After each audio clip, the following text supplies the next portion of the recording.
ಸುದ್ದಿ ಅರ್ಪಿಸುವ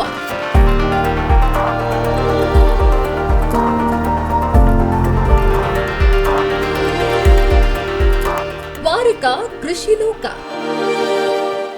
ಈ ಕಾರ್ಯಕ್ರಮದ ಪ್ರಾಯೋಜಕರು ಸಾಮ್ರಾಟ್ ಪಿವಿಸಿ ಪೈಪ್ಗಳು, ಅನ್ನಡ್ಕ, ಕುಂತೂರು, ಗ್ರಾಮಜನ್ಯ ರೈತ ಉತ್ಪಾದಕ company limited, Bharat agro services and supplies Sullia, eco fresh enterprises Belthangady, ತೆಂಗು ರೈತ ಉತ್ಪಾದಕರ ಕಂಪನಿ ನಿಯಮಿತ, ಎಲ್ತಿಮಾರ್ ಟ್ರೇಡರ್ಸ್ ಮತ್ತು ಇಂಡಸ್ಟ್ರೀಸ್ ಕಲ್ಲಾರೆ ಪುತ್ತೂರು, ಸಾಲ್ಮರ ಆಯುರ್ವೇದ ಪಂಚಳ ಪುತ್ತೂರು, ನಿಸರ್ಗ ಗಾರ್ಡನ್ ನರ್ಸರಿ ಈಶ್ವರ ಮಂಗಲ ಮತ್ತು ಪುತ್ತೂರು.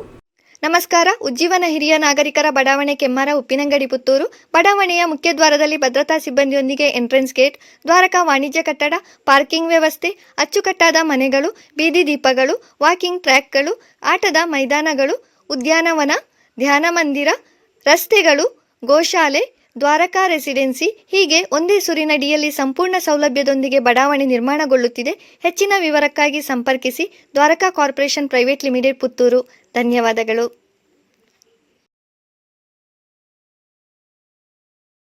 ನಾನು ಸಕಲೇಶ್ಪುರ ಭಾಗದ ಒಂದು ಕಾಫಿ, ಕಾಳುಮೆಣಸು, ಅಡಿಕೆ, ಏಲಕ್ಕಿ ಬೆಳೆಗಾರ. ಹಾಗೆಯೇ ನಾವು ಒಂದು ಕೃಷಿಕರಿಗೆ ಒಂದು ತರಬೇತಿನ ಮಾಡಬೇಕಂತೇಳಿ 7 ಬೀನ್ ಟೀಮ್ ಅಂತೇಳಿ ಒಂದು ಸಂಸ್ಥೆನ ಕಟ್ಟಿ ನಮ್ಮ ಸ್ನೇಹಿತರುಗಳು ಇಲ್ಲಿ ಬಂದಿದ್ದಾರೆ. ಆ ಸಂಸ್ಥೆನ ಕಟ್ಟಿ ವೈಜ್ಞಾನಿಕ ಪದ್ಧತಿನಲ್ಲಿ ಲಾಭದಾಯಕವಾಗಿ ಹೇಗೆ ಕೃಷಿ ಮಾಡಬೇಕು ಅನ್ನೋದನ್ನು ನಾವಲ್ಲಿ ಹೇಳ್ಕೊಡ್ತಾ ಇದ್ದೀವಿ. ನಾವು ಅದನ್ನು ಫಾಲೋ ಮಾಡ್ತಾ ಇದ್ದೀವಿ. ಇದು ನನ್ನ ಪರಿಚಯ.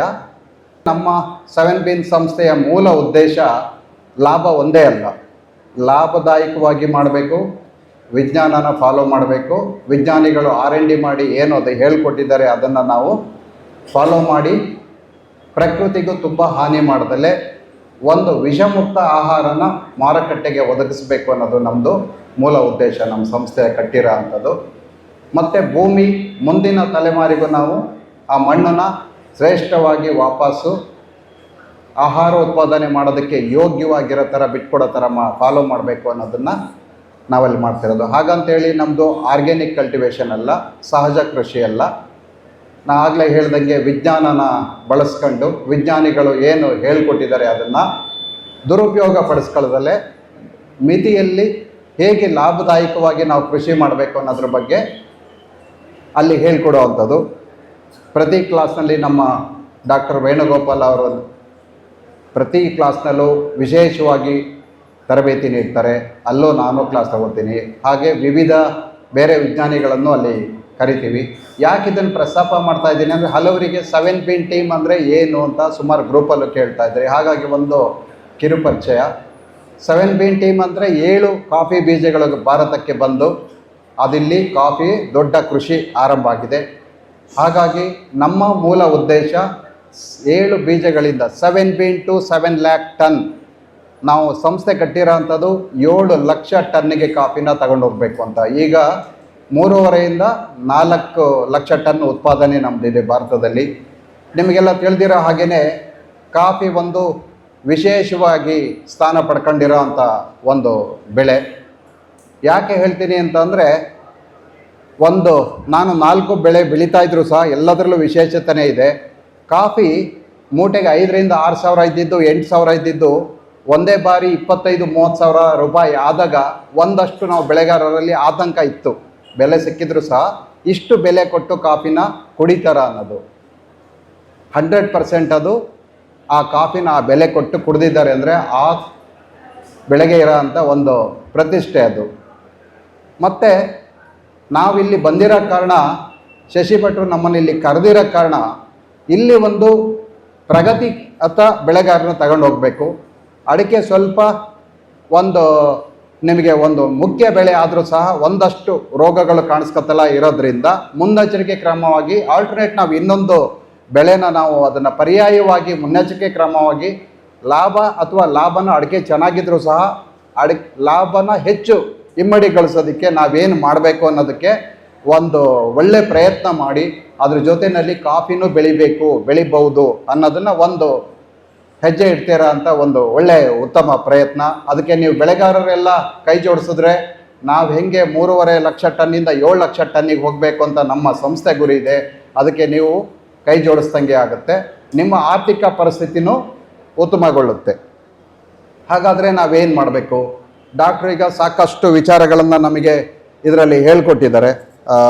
ನಾವು ಏನೇನು ಮಾಡಬೇಕು, ಏನೇನು ಕ್ರಮ ಅನುಸರಿಸಬೇಕು, ಡಿಸೀಸ್ದು ನಾನು ವಿವರವಾಗಿ ಇಲ್ಲಿ ಹೋಗೋದಿಲ್ಲ. ಕೆಲವು ಫೋಟೋಗಳನ್ನು ತೋರಿಸ್ಬಿಟ್ಟು ನಾನು ನನ್ನ ಕೃಷಿ ಇದ್ರ ಬಗ್ಗೆ ನಾನು ತಿಳಿಸ್ತಾ ಹೋಗ್ತೀನಿ ನಿಮಗೆ.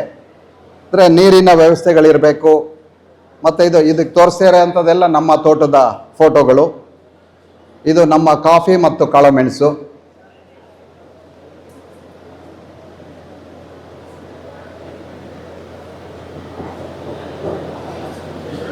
ಇದು ಒಂದು 6 ಎಕರೆ ಪ್ರದೇಶ ನಮ್ಮದು. 6 ಎಕರೆಯಲ್ಲಿ ಒಂದು ಅಂದರೆ ವೈಜ್ಞಾನಿಕ ಪದ್ಧತಿನ ಅಳವಡಿಸ್ಕೊಂಡ್ರೆ ಎಷ್ಟರ ಮಟ್ಟಿಗೆ ನಾವು ಲಾಭ ಗಳಿಸ್ಬೋದು ಅನ್ನೋದಕ್ಕೆ ಒಂದು ಉದಾಹರಣೆ. ಲಾಸ್ಟ್ ಇಯರ್ 6 ಎಕರೆನಲ್ಲಿ ಕಾಫಿ ಮತ್ತು ಕಾಳುಮೆಣಸಿನಲ್ಲಿ 72 ಲಕ್ಷದ ಉತ್ಪಾದನೆ ಆಗಿದೆ. ಅದು ಗುಣಮಟ್ಟದ ಉತ್ಪಾದನೆ. ಹಾಗಾಗಿ ಕೃಷಿನಲ್ಲಿ ಉತ್ತಮವಾದ ಒಂದು ಆದಾಯ ಇದೆ. ಅದನ್ನು ನಾವು ಸರಿಯಾಗಿ ಮಾಡಿಕೊಂಡಾಗ, ಮತ್ತು ಇಲ್ಲಿ ನಾನು ಸ್ಪಷ್ಟಪಡಿಸೋಕೆ ಇಷ್ಟಪಡ್ತೀನಿ, ಒಂದಷ್ಟು ಗೊಂದಲ ಸೃಷ್ಟಿ ಆಗುತ್ತೆ. ನಾವು ಯಾವ ಕೃಷಿ ಮಾಡಬೇಕಂತ, ಸಹಜ ಕೃಷಿ ಮಾಡಬೇಕು ಅಂತ ಒಂದಷ್ಟು ಜನ ಹೇಳ್ತಾರೆ, ಒಂದಷ್ಟು ಜನ ಆರ್ಗ್ಯಾನಿಕ್ ಮಾಡಬೇಕಂತ ಹೇಳ್ತಾರೆ, ಒಂದಷ್ಟು ಜನ ಕೆಮಿಕಲ್ ಫಾರ್ಮಿಂಗ್ ಅಂತ ಹೇಳ್ತಾರೆ, ಒಂದಷ್ಟು ಜನ ಬೇಡ ಇಂಟಿಗ್ರೇಟೆಡ್ ಫಾರ್ಮಿಂಗ್ ಮಾಡೋಣ ಅಂತ. ನಾನು ಅಳವಡಿಸ್ಕೊಳ್ತಾರೆ ಇರೋಂಥದ್ದು ಇಂಟಿಗ್ರೇಟೆಡ್ ಫಾರ್ಮಿಂಗ್. ಇಲ್ಲಿ ಗೊಂದಲ ಬೇಡ. ಬಟ್ ಇಲ್ಲಿ ಇನ್ನೊಂದು ಹೇಳೋದಕ್ಕೆ ಇದಿಷ್ಟು ಸರಿ. Natural farming, organic farming, chemical farming ಒಂದು ಸರಿ ಅಲ್ಲ. ಇಂಟಿಗ್ರೇಟೆಡ್ ಫಾರ್ಮಿಂಗು, ಈ ಮೂರರಲ್ಲಿ ಯಾವುದನ್ನು ಬೇಕಾದ್ರೂ ಅಳವಡಿಸ್ಕೊಳ್ಳಿ. ನಮಗೆ ಎಲ್ಲ ರೀತಿ ಇದು ಬೆಳೆನೂ ಬೇಕು. ಮತ್ತೇನೆಂದರೆ ಆರ್ಗ್ಯಾನಿಕ್ಕಿಂದ ನಾವು ಆರ್ಗ್ಯಾನಿಕ್ಕಿಂದ ನಾವು ಸಂಪೂರ್ಣ ಆಹಾರೋತ್ಪಾದನೆ ಯಶಸ್ವಿಯಾಗಿ ಎಲ್ಲ ಪೂರೈಸೋದಕ್ಕೆ ಸಾಧ್ಯ ಇಲ್ಲ ಅಂತ ನನ್ನ ಅಭಿಪ್ರಾಯ. ಭಾರತದಲ್ಲಿ 145ರಿಂದ 150 ಕೋಟಿ ಜನ ಇದ್ದೀವಿ. ಅವರಷ್ಟು ಜನದ ಹತ್ರ ಭೂಮಿ ಇಲ್ಲ.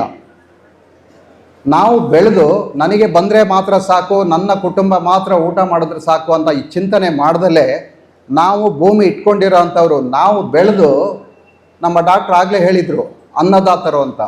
ಹಾಗೆ ನಾವು ಬೆಳೆದು ಭೂಮಿ ಇಲ್ಲದೇ ಅಂಥವ್ರಿಗೆ ನಾವು ಒಂದು ಗುಣಮಟ್ಟದ ಆಹಾರೋತ್ಪಾದನೆ ಮಾಡಿಕೊಡೋ ಅಂಥ ಎಲ್ಲ ಭೂಮಿ ಉಳ್ಳಂಥವರ ಜವಾಬ್ದಾರಿ. ಹಾಗಾಗಿ ಮತ್ತು ಅದರಲ್ಲಿ ವಿಷಮುಕ್ತ ಆಹಾರ, ಅದ್ರ ಕಡೆ ಗಮನ ಕೊಡಬೇಕು, ರೆಸಿಡ್ಯೂ ಫ್ರೀ. ಅದಕ್ಕೋಸ್ಕರ ನಾವು ಕ್ಲಾಸ್ ಸ್ಟಾರ್ಟ್ ಮಾಡಿದ್ದು. ಲಾಭನೂ ಗಳಿಸ್ಬೇಕು, ಭೂಮಿ ಹೆಚ್ಚು ಹಾನಿ ಆಗಬಾರ್ದು, ಗುಣಮಟ್ಟದ ಇದಾಗಿ ನಮಗೆ ಸ್ವಾವಲಂಬಿಗಳಾಗಿ ನಾವು ನಮ್ಮ ದೇಶದ ಆಹಾರನ ಉತ್ಪಾದನೆ ಮಾಡ್ಕೋಬೇಕು ಅನ್ನೋದು ನಮ್ಮ ಮೂಲ ಗುರಿ. ಅದಕ್ಕೆ ಏನೇನು ಕ್ರಮ ಕೈಗೊಳ್ಳಬೇಕು ಅನ್ನೋದು ನಾವು ತಿಳ್ಕೋಬೇಕಾಗತ್ತೆ. ಕೃಷಿ, ಗೃಹ, ಕೈಗಾರಿಕೆ ಮತ್ತು ನೀರಾವರಿ ಬಳಕೆಗೆ ದೃಢ ಮತ್ತು ಬಲಿಷ್ಠ ಪಿವಿಸಿ ಪೈಪ್ಗಳು. ಪಿವಿಸಿ ಪೈಪ್ಗಳ ಸರಣಿಯಲ್ಲಿ ಅಂದು ಇಂದು ವಿಜಯ ಸಾಮ್ರಾಟ್. ಸಾಮ್ರಾಟ್ ಪಿವಿಸಿ ಪೈಪ್ಗಳು, Anidka, Kunturu, Perabe post, Kadaba taluk. Mobile number 7022162182, 9845906467. ಒಂದಷ್ಟು ಈಗ ಡಾಕ್ಟ್ರು ಎಲ್ಲನೂ ಫೋಟೋಗಳು ತೋರಿಸಿರೋದ್ರಿಂದ ನಾನು ನೇರವಾಗಿ ಸಬ್ಜೆಕ್ಟಿಗೆ ಬಂದ್ಬಿಡ್ತೀನಿ. ಮೊದಲಿಗೆ ನಾವು ಮಣ್ಣಿನ ಬಗ್ಗೆ ಸ್ವಲ್ಪ ತಿಳ್ಕೊಳ್ಳೋಣ. ಮಣ್ಣಂತಂದರೆ ಏನು, ಮಣ್ಣಿಗೆ ನಾವು ಎಷ್ಟು ಜವಾಬ್ದಾರಿಯಿಂದ ನಡ್ಕೋಬೇಕು, ಮಣ್ಣನ್ನು ಎಷ್ಟು ರೆಸ್ಪೆಕ್ಟ್ ಮಾಡಬೇಕು ಅನ್ನೋದು, ಮತ್ತು ನಾವು ಮಣ್ಣನ್ನು ಹೇಗೆ ನಾವು ಅದನ್ನು ಅರ್ಥ ಮಾಡಿಕೊಂಡು ಬೆಳೆ ಬೆಳಿಬೇಕು ಅನ್ನೋದ್ರ ಬಗ್ಗೆ ನಾವು ಹೆಚ್ಚು ತಿಳ್ಕೊಳ್ಳೋಣ. ಮೊದಲಿಗೆ ಪ್ರತಿ ವರ್ಷ ನಾನು ಸರಳವಾಗಿ ಒಂದೊಂದೇ ಟಿಪ್ಸು, ದಯವಿಟ್ಟು ಅದನ್ನು ನೀವು ಮನೆಗೆ ಹೋದ್ಮೇಲೆ ಫಾಲೋ ಮಾಡಿ ಅಥವಾ ನೋಟ್ ಮಾಡಿ ಇಟ್ಕೊಳ್ಳಿ. ಮಣ್ಣು ಪ್ರತಿ ವರ್ಷ ಪರೀಕ್ಷೆ ಆಗಬೇಕು. ನಮ್ಮ ಆರೋಗ್ಯ ಹೇಗಿದೆ ಅಂತ ನೋಡೋದಕ್ಕೆ ನಾವು ಹೇಗೆ ರಕ್ತ ಪರೀಕ್ಷೆ ಮಾಡಿಸ್ಕೊಳ್ತೀವಿ, ಹಾಗೆ ಮಣ್ಣಿನ ಗುಣಮಟ್ಟನ ನಾವು ಕಾಪಾಡ್ಕೊಳ್ಳೋದಕ್ಕೆ ಮಣ್ಣಿನ ಪರೀಕ್ಷೆ ಭಾಳ ಸರಳವಾಗಿ ಕೃಷಿ ಇಲಾಖೆ ಇರ್ಬೋದು ಮತ್ತು ಯಾವುದೇ ಕೃಷಿ ವಿಜ್ಞಾನ ಕೇಂದ್ರಗಳಿರ್ಬೋದು, ಅಲ್ಲಿ ಬರೀ 100ರಿಂದ 150 ರೂಪಾಯಿಗೆ ಕೆಲವು ಜಾಗದಲ್ಲಿ ಫ್ರೀಯಾಗಿ ಮಣ್ಣು ಪರೀಕ್ಷೆ ಆಗ್ತದೆ. ಪ್ರತಿ ವರ್ಷ ಮಣ್ಣು ಪರೀಕ್ಷೆ ಕಡ್ಡಾಯವಾಗಿ ಆಗಬೇಕು. ನಿಮ್ಮ ಮಣ್ಣು ಆರೋಗ್ಯವಾಗಿದೆಯಾ ಅಂತ ನೋಡೋದಕ್ಕೆ ಒಂದು ಸರಳವಾದ ಒಂದು ಪರೀಕ್ಷೆ. ಅದರಲ್ಲಿ ನೀವು ನೋಡಬೇಕಾಗಿರೋ ಅಂಥದ್ದು ಮುಖ್ಯವಾಗಿ ಎರಡೇ ಅಂಶಗಳು. pH ಸರಿ ಇದೆಯಾ ಅಂತ, pH ಸರಿ ಇದೆಯಾ ಅಂತ ನೋಡಿಕೊಂಡು, ಮತ್ತು ಆರ್ಗ್ಯಾನಿಕ್ ಕಾರ್ಬನ್, ನಿಮ್ಮ ಮಣ್ಣಿನ ಸ್ಟ್ರೆಂತನ್ನು ನೀವು ನೋಡ್ಕೋಬೇಕು ಅಂತ ಅಂದರೆ ಆರ್ಗ್ಯಾನಿಕ್ ಕಾರ್ಬನ್ ಮೋಸ್ಟ್ ಇಂಪಾರ್ಟೆಂಟು. ಈ ಎರಡನ್ನ ಗಮನಿಸಿ. ಆರ್ಗ್ಯಾನಿಕ್ ಕಾರ್ಬನ್ ನಿಮ್ಮ ಮಣ್ಣಿನ ಗುಣಮಟ್ಟನ ತಿಳಿಸುತ್ತೆ. 1%ಗಿಂತ ಹೆಚ್ಚಿರಬೇಕು ಆರ್ಗ್ಯಾನಿಕ್ ಕಾರ್ಬನ್. ಅಂದರೆ ಅದು ಅತ್ಯುತ್ತಮ ಅಂತ ಹೇಳ್ತಾ ಇಲ್ಲ, 2.5-3% ಅಷ್ಟಿದ್ರೆ ಆರ್ಗ್ಯಾನಿಕ್ ಕಾರ್ಬನ್ ನಿಮ್ಮ ಶ್ರೇಷ್ಠವಾದ ಒಂದು ಮಣ್ಣು ಅಂತೇಳಿ ಹೇಳ್ಬೋದು. pH 6 ಮೇಲ್ಪಟ್ಟಿರಬೇಕು, 6ರಿಂದ 7 ಈ ಥರ pH ನಿಮ್ಮ ಹತ್ರ ನೀವು ನಿಮ್ಮ ಭೂಮಿಲಿ ನೀವು ಮಣ್ಣು ಪರೀಕ್ಷೆ ಮಾಡಿಸುವಾಗ ನೋಡಿದ್ರೆ ನಿಮ್ಮ ಮಣ್ಣು ನಿಮಗೆ ಸ್ಪಂದಿಸ್ತದೆ ಅಂತ ಅರ್ಥ. ನೀವು ಯಾವ ಗೊಬ್ಬರ ಕೊಟ್ಟರೂ ಸಹ ಸರಾಗವಾಗಿ ಅದು ತಗೊಂಡು ನಿಮಗೆ ಉತ್ತಮವಾದ ಒಂದು ಬೆಳೆನ ನಿಮಗೆ ಕೊಡ್ತದೆ. ಹಾಗಾಗಿ ಆ ಮಣ್ಣು ಆರ್ಗ್ಯಾನಿಕ್ ಕಾರ್ಬನ್ ಕಡಿಮೆ ಇದ್ದರೆ ಏನು ಮಾಡಬೇಕಂತಂದರೆ ಹಸಿರೆಲೆ ಗೊಬ್ಬರ, ಕಾಂಪೋಸ್ಟ್, ವರ್ಮಿ ಕಾಂಪೋಸ್ಟ್ ಈ ಥರದನ್ನು ನಮ್ಮ ಭೂಮಿಗೆ ನಾವು ಸೇರಿಸ್ತಾ ಹೋಗಬೇಕು. ಮತ್ತು ಕಳೆನಾಶಕನ ದಯವಿಟ್ಟು ಬಳಸಬೇಡಿ. ನಾವು ಅದರಲ್ಲಿ ಸಾಕಷ್ಟು ಪ್ರಯೋಗ ಮಾಡಿದ್ದೀವಿ. ಹ್ಯಾಂಡ್ ವೀಡಿಂಗ್ ಮೆಷಿನ್, ಬ್ರಷ್ ಕಟ್ಟರಿಂದ ಕಳೆ ನಿಯಂತ್ರಣ ಮಾಡೋ ಅಂಥದ್ದು ಇದು. ಮತ್ತು ಏನು ವಿಡಿಸೈಡ್ ಔಷಧಿನ ಹೊಡೆದ್ರೆ ಏನು ಖರ್ಚು ವೆಚ್ಚ ಎಷ್ಟು ಬರ್ತದೆ ಅಂತ ನಾವು ಚೆಕ್ ಮಾಡಿದಾಗ ಅದರಲ್ಲಿ ತುಂಬ ನಮಗೆ ಸೂಟ್ ಆಗೋಂಥದ್ದು ಬ್ರಷ್ ಕಟ್ಟರ್. ಮೆಷಿನ್ ವೀಡಿಂಗ್ ತುಂಬ ಸರಳವಾಗಿ ಆಗ್ತದೆ. ಕಳೆನ ನಾಶ ಮಾಡಬಾರ್ದು, ಕಳೆನ ನಿಯಂತ್ರಣ ಮಾಡಬೇಕು ಅಂತ ನಾವಲ್ಲಿ ನಮ್ಮ ಕ್ಲಾಸಲ್ಲಿ ಪ್ರತಿ ಸಾರಿನೂ ಹೇಳ್ತಾ ಇದ್ದೀವಿ. ಕಳೆ ಬರಬೇಕು ನಮ್ಮ ಭೂಮಿನಲ್ಲಿ. ಕಳೆ ಬರದಂಗೆ ನೋಡ್ಕೊಂಡ್ರೆ ನಾವು ಮಣ್ಣನ್ನು ನಿಯಂತ್ರಿಸ್ತಾ ಇದ್ದೀವಿ ಅಂತ ಅರ್ಥ, ಅಥವಾ ಮಣ್ಣಿನ ಗುಣಮಟ್ಟನ ಕಡಿಮೆ ಮಾಡ್ತಾ ಇದ್ದೀವಿ ಅಂತ ಅರ್ಥ. ಹಾಗಾಗಿ ನಾವು ಅದನ್ನು ಒಂದು ಜವಾಬ್ದಾರಿ ತಗೊಂಡು ನನ್ನ ವಿಚಾರದಲ್ಲಿ ತಗೊಂಡ್ರೆ ನನಗೆ ಕಳೆ ಬೇಗ ಬರಲಿಲ್ಲ ಅಂದರೆ ಆತಂಕ ಆಗುತ್ತೆ. ನಾವು ಕಳೆ ಹೊಡೆದ್ರೆ ಖರ್ಚು ಬರುತ್ತೆ ಅಂತೀವಿ, ಅಲ್ಲಿ ನಮಗೆ ದೊಡ್ಡ ಪ್ರಮಾಣದ ಲಾಭ ಏನಂತಂದರೆ ಹಸಿರೆಲೆ ಗೊಬ್ಬರ ನೀವು ಅದನ್ನೇ ದುಡ್ಡು ಕೊಟ್ಟು ತೊಗೊಂಬರ್ಬೇಕಂದ್ರೆ ₹1000 ದುಡ್ಡು ಕೊಟ್ಟು ತೊಗೊಂಬರ್ಬೇಕಾಗುತ್ತೆ. ದೊಡ್ಡ ಭೂಮಿ ಅಂದರೆ ಲಕ್ಷಾಂತರ ರೂಪಾಯಿ ದುಡ್ಡು ವಿನಿಯೋಗಿಸ್ಬೇಕಾಗತ್ತೆ. ಹಾಗಾಗಿ ನೀವು ಅದನ್ನು ಗಮನದಲ್ಲಿಟ್ಕೊಳ್ಳಿ. ಎಷ್ಟು ಕಳೆ ಬರುತ್ತೋ ಅಷ್ಟು ಮುಖ್ಯ. ನಿಮ್ಮ ಭೂಮಿನಲ್ಲಿ ಕಳೆ ಬರ್ತಾ ಇಲ್ವಾ, ನೀವು ಕಳೆನ ಬರೆಸಿ ವಾಪಸ್. ಸೆಣಬು, ಡಯಾಂಚ, ದ್ವಿದಳ ಧಾನ್ಯಗಳು ಇದನ್ನು ನೀವು ನಿಮ್ಮ ಭೂಮಿಗೆ ಹಾಕಿ 1 ಅಡಿ 1.5 ಅಡಿ ಬಂದಮೇಲೆ ಕಟ್ ಮಾಡಿ ಭೂಮಿಗೆ ಸೇರಿಸ್ತಾ ಹೋಗಿ. ನಿಮ್ಮದು ಭೂಮಿ ಯಾವಾಗಲೂ ಸರ್ವಶ್ರೇಷ್ಠವಾಗ್ತಾ ಇರುತ್ತೆ, ಒಂದು ಫರ್ಟೈಲ್ ಲ್ಯಾಂಡ್ ಆಗುತ್ತೆ. ನೀವು ನಿರೀಕ್ಷಿತ ಮಟ್ಟದಲ್ಲಿ ನೀವು ಕ್ರಾಪನ್ನು ತಗೊಳ್ಳೋದಕ್ಕೆ ಅವಕಾಶ ಆಗುತ್ತೆ. ಹಾಗಾಗಿ ಮಣ್ಣಿಗೆ ನಾವು ಅತಿಯಾದ ಒಂದು ಇದನ್ನು ಕೊಡಬೇಕಾಗತ್ತೆ, ಗೌರವನ ಕೊಡಬೇಕಾಗತ್ತೆ. ಮಣ್ಣನ್ನು ಆರೋಗ್ಯನ ವೃದ್ಧಿ ಮಾಡೋದಕ್ಕೆ ಹಲವಾರು ಯೋಜನೆಗಳನ್ನು ಹಾಕೋಬೇಕಾಗತ್ತೆ. ಇದರಲ್ಲಿ ಮುಖ್ಯವಾಗಿ ಏನು ಯೋಜನೆಗಳು ಅಂದರೆ ಕಾಂಪೋಸ್ಟು, ಸೂಕ್ಷ್ಮ ಜೀವಿಗಳು, ಮೈಕ್ರೋಬ್ಸ್, ಅದಕ್ಕೆ ನಾವು ಗೌರವ ಕೊಡಲೇಬೇಕಾಗತ್ತೆ. ಅದು ವೃದ್ಧಿ ಆಗೋದಕ್ಕೆ ನಾವು ಏನೇನು ಮಾಡಬೇಕು ಅನ್ನೋದ್ರ ಬಗ್ಗೆ ಒಂದಷ್ಟು ಯೋಜನೆಗಳನ್ನು ನಾವು ಹಾಕೋಬೇಕಾಗತ್ತೆ. ಒಂದಷ್ಟು ಸೂಕ್ಷ್ಮ ಜೀವಿಗಳ ಬಗ್ಗೆನೇ ನಮ್ಮ ಸ್ನೇಹಿತರುಗಳು ನಿನ್ನೆ ಮಾತಾಡ್ತಾ ಇದ್ರು. ಗೊಬ್ಬರ ಹಾಕಿದ್ರೆ ಈ ಔಷಧಿ ಹಾಕಿದರೆ ಸೂಕ್ಷ್ಮ ಜೀವಿ ಸತ್ತೋಗುತ್ತೆ, ಬೇರೆ ಗೊಬ್ಬರ ಹಾಕಿದ್ರೆ ಸೂಕ್ಷ್ಮ ಜೀವಿ ಸತ್ತೋಗುತ್ತೆ. ಸೂಕ್ಷ್ಮ ಜೀವಿಗೆ ನಾವು ಎಷ್ಟು ಗೌರವ ಕೊಡಬೇಕು ಅಷ್ಟನ್ನು ನಾವು ಕೊಡಲೇಬೇಕು. ಹಾಗಾಗಿ ಅದೊಂದನ್ನೇ ಶ್ರೇಷ್ಠ ಅಂಥೇಳಿ ನಾವು ತಲೆ ಮೇಲೆ ಇಟ್ಕೊಂಡು ತಿರುಗಾಡೋಕ್ಕೆ ಸಾಧ್ಯ ಇಲ್ಲ. ಅದು ನಮಗೆ ಎಷ್ಟರ ಮಟ್ಟಿಗೆ ನಾವು ಅದನ್ನು ಬಳಸ್ಕೋಬೇಕು. ಈಗ ನಾವೊಂದು ಗೊಬ್ಬರ ಹಾಕಿದಾಗ ಬರೀ ಔಷಧಿ ಅಂತ ಅಲ್ಲ, ನೀವು ಯಾವುದೋ ಡ್ರಂಚ್ ಮಾಡಿದಾಗ ಅಂತಲ್ಲ, ಗೊಬ್ಬರ ಹಾಕಿದಾಗಲೂ ಸಹ ಆ ಭಾಗದಲ್ಲಿ ಸೂಕ್ಷ್ಮ ಜೀವಿಗಳು ಸಾಯುತ್ತೆ. ಸಣ್ಣ ಪುಟ್ಟದು ನೀವು ನೀಮ್ ಆಯಿಲ್ ಹಾಕಿದಾಗಲೂ ಸಹ ಸೂಕ್ಷ್ಮ ಜೀವಿಗಳು ನಿಯಂತ್ರಣ ಆಗುತ್ತೆ, ಸಾಯುತ್ತೆ. ಬಟ್ ಪ್ರತಿ ಅಣುವಿನಲ್ಲೂ ಸೂಕ್ಷ್ಮ ಜೀವಿಗಳಿದ್ದಾವೆ. ಇದನ್ನು ಗೊಂದಲ ಆಗಬಾರ್ದು ಅಂತ ನಾನು ಸ್ಪಷ್ಟೀಕರಣ ಮಾಡ್ತಾ ಇದ್ದೀನಿ. ನೀವು ರೂಟ್ ಝೋನ್ ಏನು ಹಾಕ್ತೀರಾ ಆ ಭಾಗದಲ್ಲಿ ಟೆಂಪ್ರವರಿಯಾಗಿ ಸೂಕ್ಷ್ಮ ಜೀವಿಗಳು ನಿಯಂತ್ರಣ ಆಗುತ್ತೆ ಅಥವಾ ಸಾವನ್ನಪ್ತವೆ. ಅಷ್ಟೇ ಸ್ಪೀಡಲ್ಲಿ ಏನು ನೀವು ಔಷಧಿ ಗೊಬ್ಬರ ಬಳಸಿದ್ದೀರಾ ಅದರ ಪರಿಣಾಮ ಕಡಿಮೆ ಆದಮೇಲೆ ರ್ಯಾಪಿಡಾಗಿ ಮತ್ತೆ ವಾಪಸ್ ಆ ಭಾಗದಲ್ಲಿ ಸೂಕ್ಷ್ಮ ಜೀವಿಗಳು ಡೆವಲಪ್ ಆಗ್ತವೆ. ಇದನ್ನು ಗಮನದಲ್ಲಿಟ್ಕೊಳ್ಳಿ. ಆವಾಗ ನೋಡಿ, ಸೂಕ್ಷ್ಮ ಜೀವಿಗಳು ಇಲ್ಲ ಅಂತಂದರೆ ಒಂದು ಗರಿಕೆ ಹುಲ್ಲು ಸಹ ಹುಟ್ಟಲ್ಲ. ಅಲ್ಲಿ ಕಳೆ ಬರ್ತಾ ಇದೆ, ಬೆಳೆ ಬರ್ತಾ ಇದೆ ಅಂತಂದರೆ ಸೂಕ್ಷ್ಮ ಜೀವಿಗಳಲ್ಲಿ ಆ್ಯಕ್ಟಿವ್ ಆಗಿದ್ದಾವೆ ಅಂತ ಅರ್ಥ. ನಾವೇನು ಮಾಡಬೇಕು, ಅತಿಯಾದ ಗೊಬ್ಬರ, ಅತಿಯಾದ ಔಷಧಿ ಬಳಕೆ ಮಾಡಿದಾಗ ಒಂದಷ್ಟು ಹೋಗ್ತಾ ಇದ್ದಾವೆ ಸೂಕ್ಷ್ಮ ಜೀವಿಗಳಂತಂದರೆ ನಾವು ಅದಕ್ಕೆ ಕಾಂಪೋಸ್ಟ್ ಮತ್ತು ಸೂಕ್ಷ್ಮ ಜೀವಿಗಳು ಮೈಕ್ರೋಬ್ಸನ್ನು ಕಾಂಪೋಸ್ಟ್ ರೂಪದಲ್ಲಿ ನಮ್ಮ ಗೊಬ್ಬರದ ಅವಧಿ ಮುಗಿದ ಮೇಲೆ ಏನು ಸೆಪ್ಟೆಂಬರಿಗೆ ಮುಗಿಯುತ್ತೆ ಆ ಅವಧಿನಲ್ಲಿ ನಾವು ಸೂಕ್ಷ್ಮ ಜೀವಿಗಳನ್ನು ಅಲ್ಲಿ ನಾವು ಡೆವಲಪ್ ಮಾಡಿ ಬುಡಭಾಗಕ್ಕೆ ಸೇರಿಸಿದ್ರೆ ಭಾಳ ದೊಡ್ಡ ಭೂಮಿಗೆ ಒಂದು ಸಪೋರ್ಟ್ ಮಾಡ್ದಂಗೆ ಆಗುತ್ತೆ. ಈ ಥರದ ಒಂದಷ್ಟು ಇದನ್ನು ನಾವು ಮಾಡ್ಕೋಬೇಕಾಗತ್ತೆ. ಮತ್ತು ನೀರಿನ ಮಹತ್ವ, ನಾವು ನೀರನ್ನು ಸದ್ಬಳಕೆ ಮಾಡ್ಕೋಬೇಕಾಗತ್ತೆ. ನಾವು ನೀರನ್ನು ಜಾಸ್ತಿ ಇದೆ ಅಂತ ಹೇಗೇಗೋ ಬಳಸೋಕ್ಕಾಗೋದಿಲ್ಲ. ಸ್ಟ್ರೆಸ್ ಮ್ಯಾನೇಜ್ಮೆಂಟು, ಅಗತ್ಯಕ್ಕೆ ತಕ್ಕನಾಗಿ ನಾವು ನೀರನ್ನು ಬಳಸಲೇಬೇಕಾಗತ್ತೆ. ಆ ನೀರನ್ನು ಎಷ್ಟರ ಮಟ್ಟಿಗೆ ಸದುಪಯೋಗ ಪಡಿಸ್ಕೋಬೇಕು, ಯಾವಾಗ ನೀರು ಕೊಡಬೇಕು, ಸ್ಟ್ರೆಸ್ ಇಲ್ಲದೆ ಯಾವುದೇ ಗಿಡಗಳು ನಮಗೆ ಅಧಿಕವಾಗಿ ಫಸಲನ್ನು ಕೊಡೋದಿಲ್ಲ. ಒಂದಷ್ಟು ಸಣ್ಣ ಟೈಮಲ್ಲಿ ಹಾರ್ವೆಸ್ಟ್ ಆಗಿ 1-1.5 ತಿಂಗಳಿನಲ್ಲಿ ನೀವು ಅದಕ್ಕೆ ರೆಸ್ಟ್ ಅಥವಾ ಸ್ಟ್ರೆಸ್ ಅಂತ ಕೊಡಬೇಕಾಗತ್ತೆ. ಆವಾಗ ಯಾವುದೇ ನೀರನ್ನು ಕೊಡಬಾರ್ದು, ಯಾವುದೇ ಗೊಬ್ಬರನ ನೀವು ಅಲ್ಲಿ ಕೊಡೋ ಅಂಥ ಪ್ರಯತ್ನ ಮಾಡಬಾರ್ದು. ಹಾರ್ವೆಸ್ಟ್ ಆದಮೇಲೆ 1-1.5 ತಿಂಗಳು ಯಾವುದೇ ಕ್ರಾಪ್ ಆದ್ರೂ ಆ ಪ್ಲ್ಯಾಂಟಿಗೆ ಯಾವುದೇ ರೀತಿಯ ಔಷಧಿ ಪ್ರಯೋಗ ಆಗಲಿ, ಯಾವುದೇ ನೀರು ಕೊಡೋದಾಗಲಿ, ಗೊಬ್ಬರ ಕೊಡೋದಾಗಲಿ, ಏನೇ ಆಕ್ಟಿವಿಟೀಸ್ ಅದನ್ನು ಮಾಡಬಾರ್ದು. ಆಗ ಅದಕ್ಕೆ ರೆಸ್ಟ್ ಅಥವಾ ಸ್ಟ್ರೆಸ್ ಏನಾದರೂ ಕರೀರಿ, ಅದನ್ನು ಮಾಡಬೇಕಾಗತ್ತೆ. ಆಗ ನಾವು ಆ ಸ್ಟ್ರೆಸ್ ಅಂತ ಅಂದರೆ ಏನಂತಂದರೆ ಗಿಡನ ಹೆದರಿಸೋ ಅಂಥದ್ದು. ನನ್ನ ಭಾಷೆಯಲ್ಲಿ ಹೇಳಬೇಕಂದ್ರೆ ಸ್ಟ್ರೆಸ್ ಅಂತಂದರೆ ಆ ಗಿಡಕ್ಕೆ ಭಯ ಆಗುತ್ತೆ, ನೀರು ಕಡಿಮೆ ಆಗುತ್ತೆ, ಯಾವುದೇ ಔಷಧಿ ಕೊಡಲ್ಲ, ಅದು ಸ್ಟ್ರೆಸ್ಸಿಗೆ ಒಳಗಾಗುತ್ತೆ. ಅದು ನನ್ನ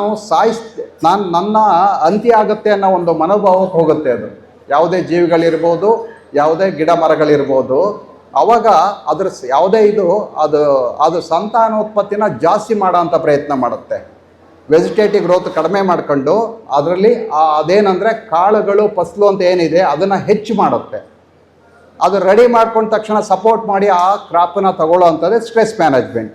ಇದನ್ನು ನಾವು ಅದನ್ನು ಅಳವಡಿಸ್ಕೋಬೇಕಾಗತ್ತೆ.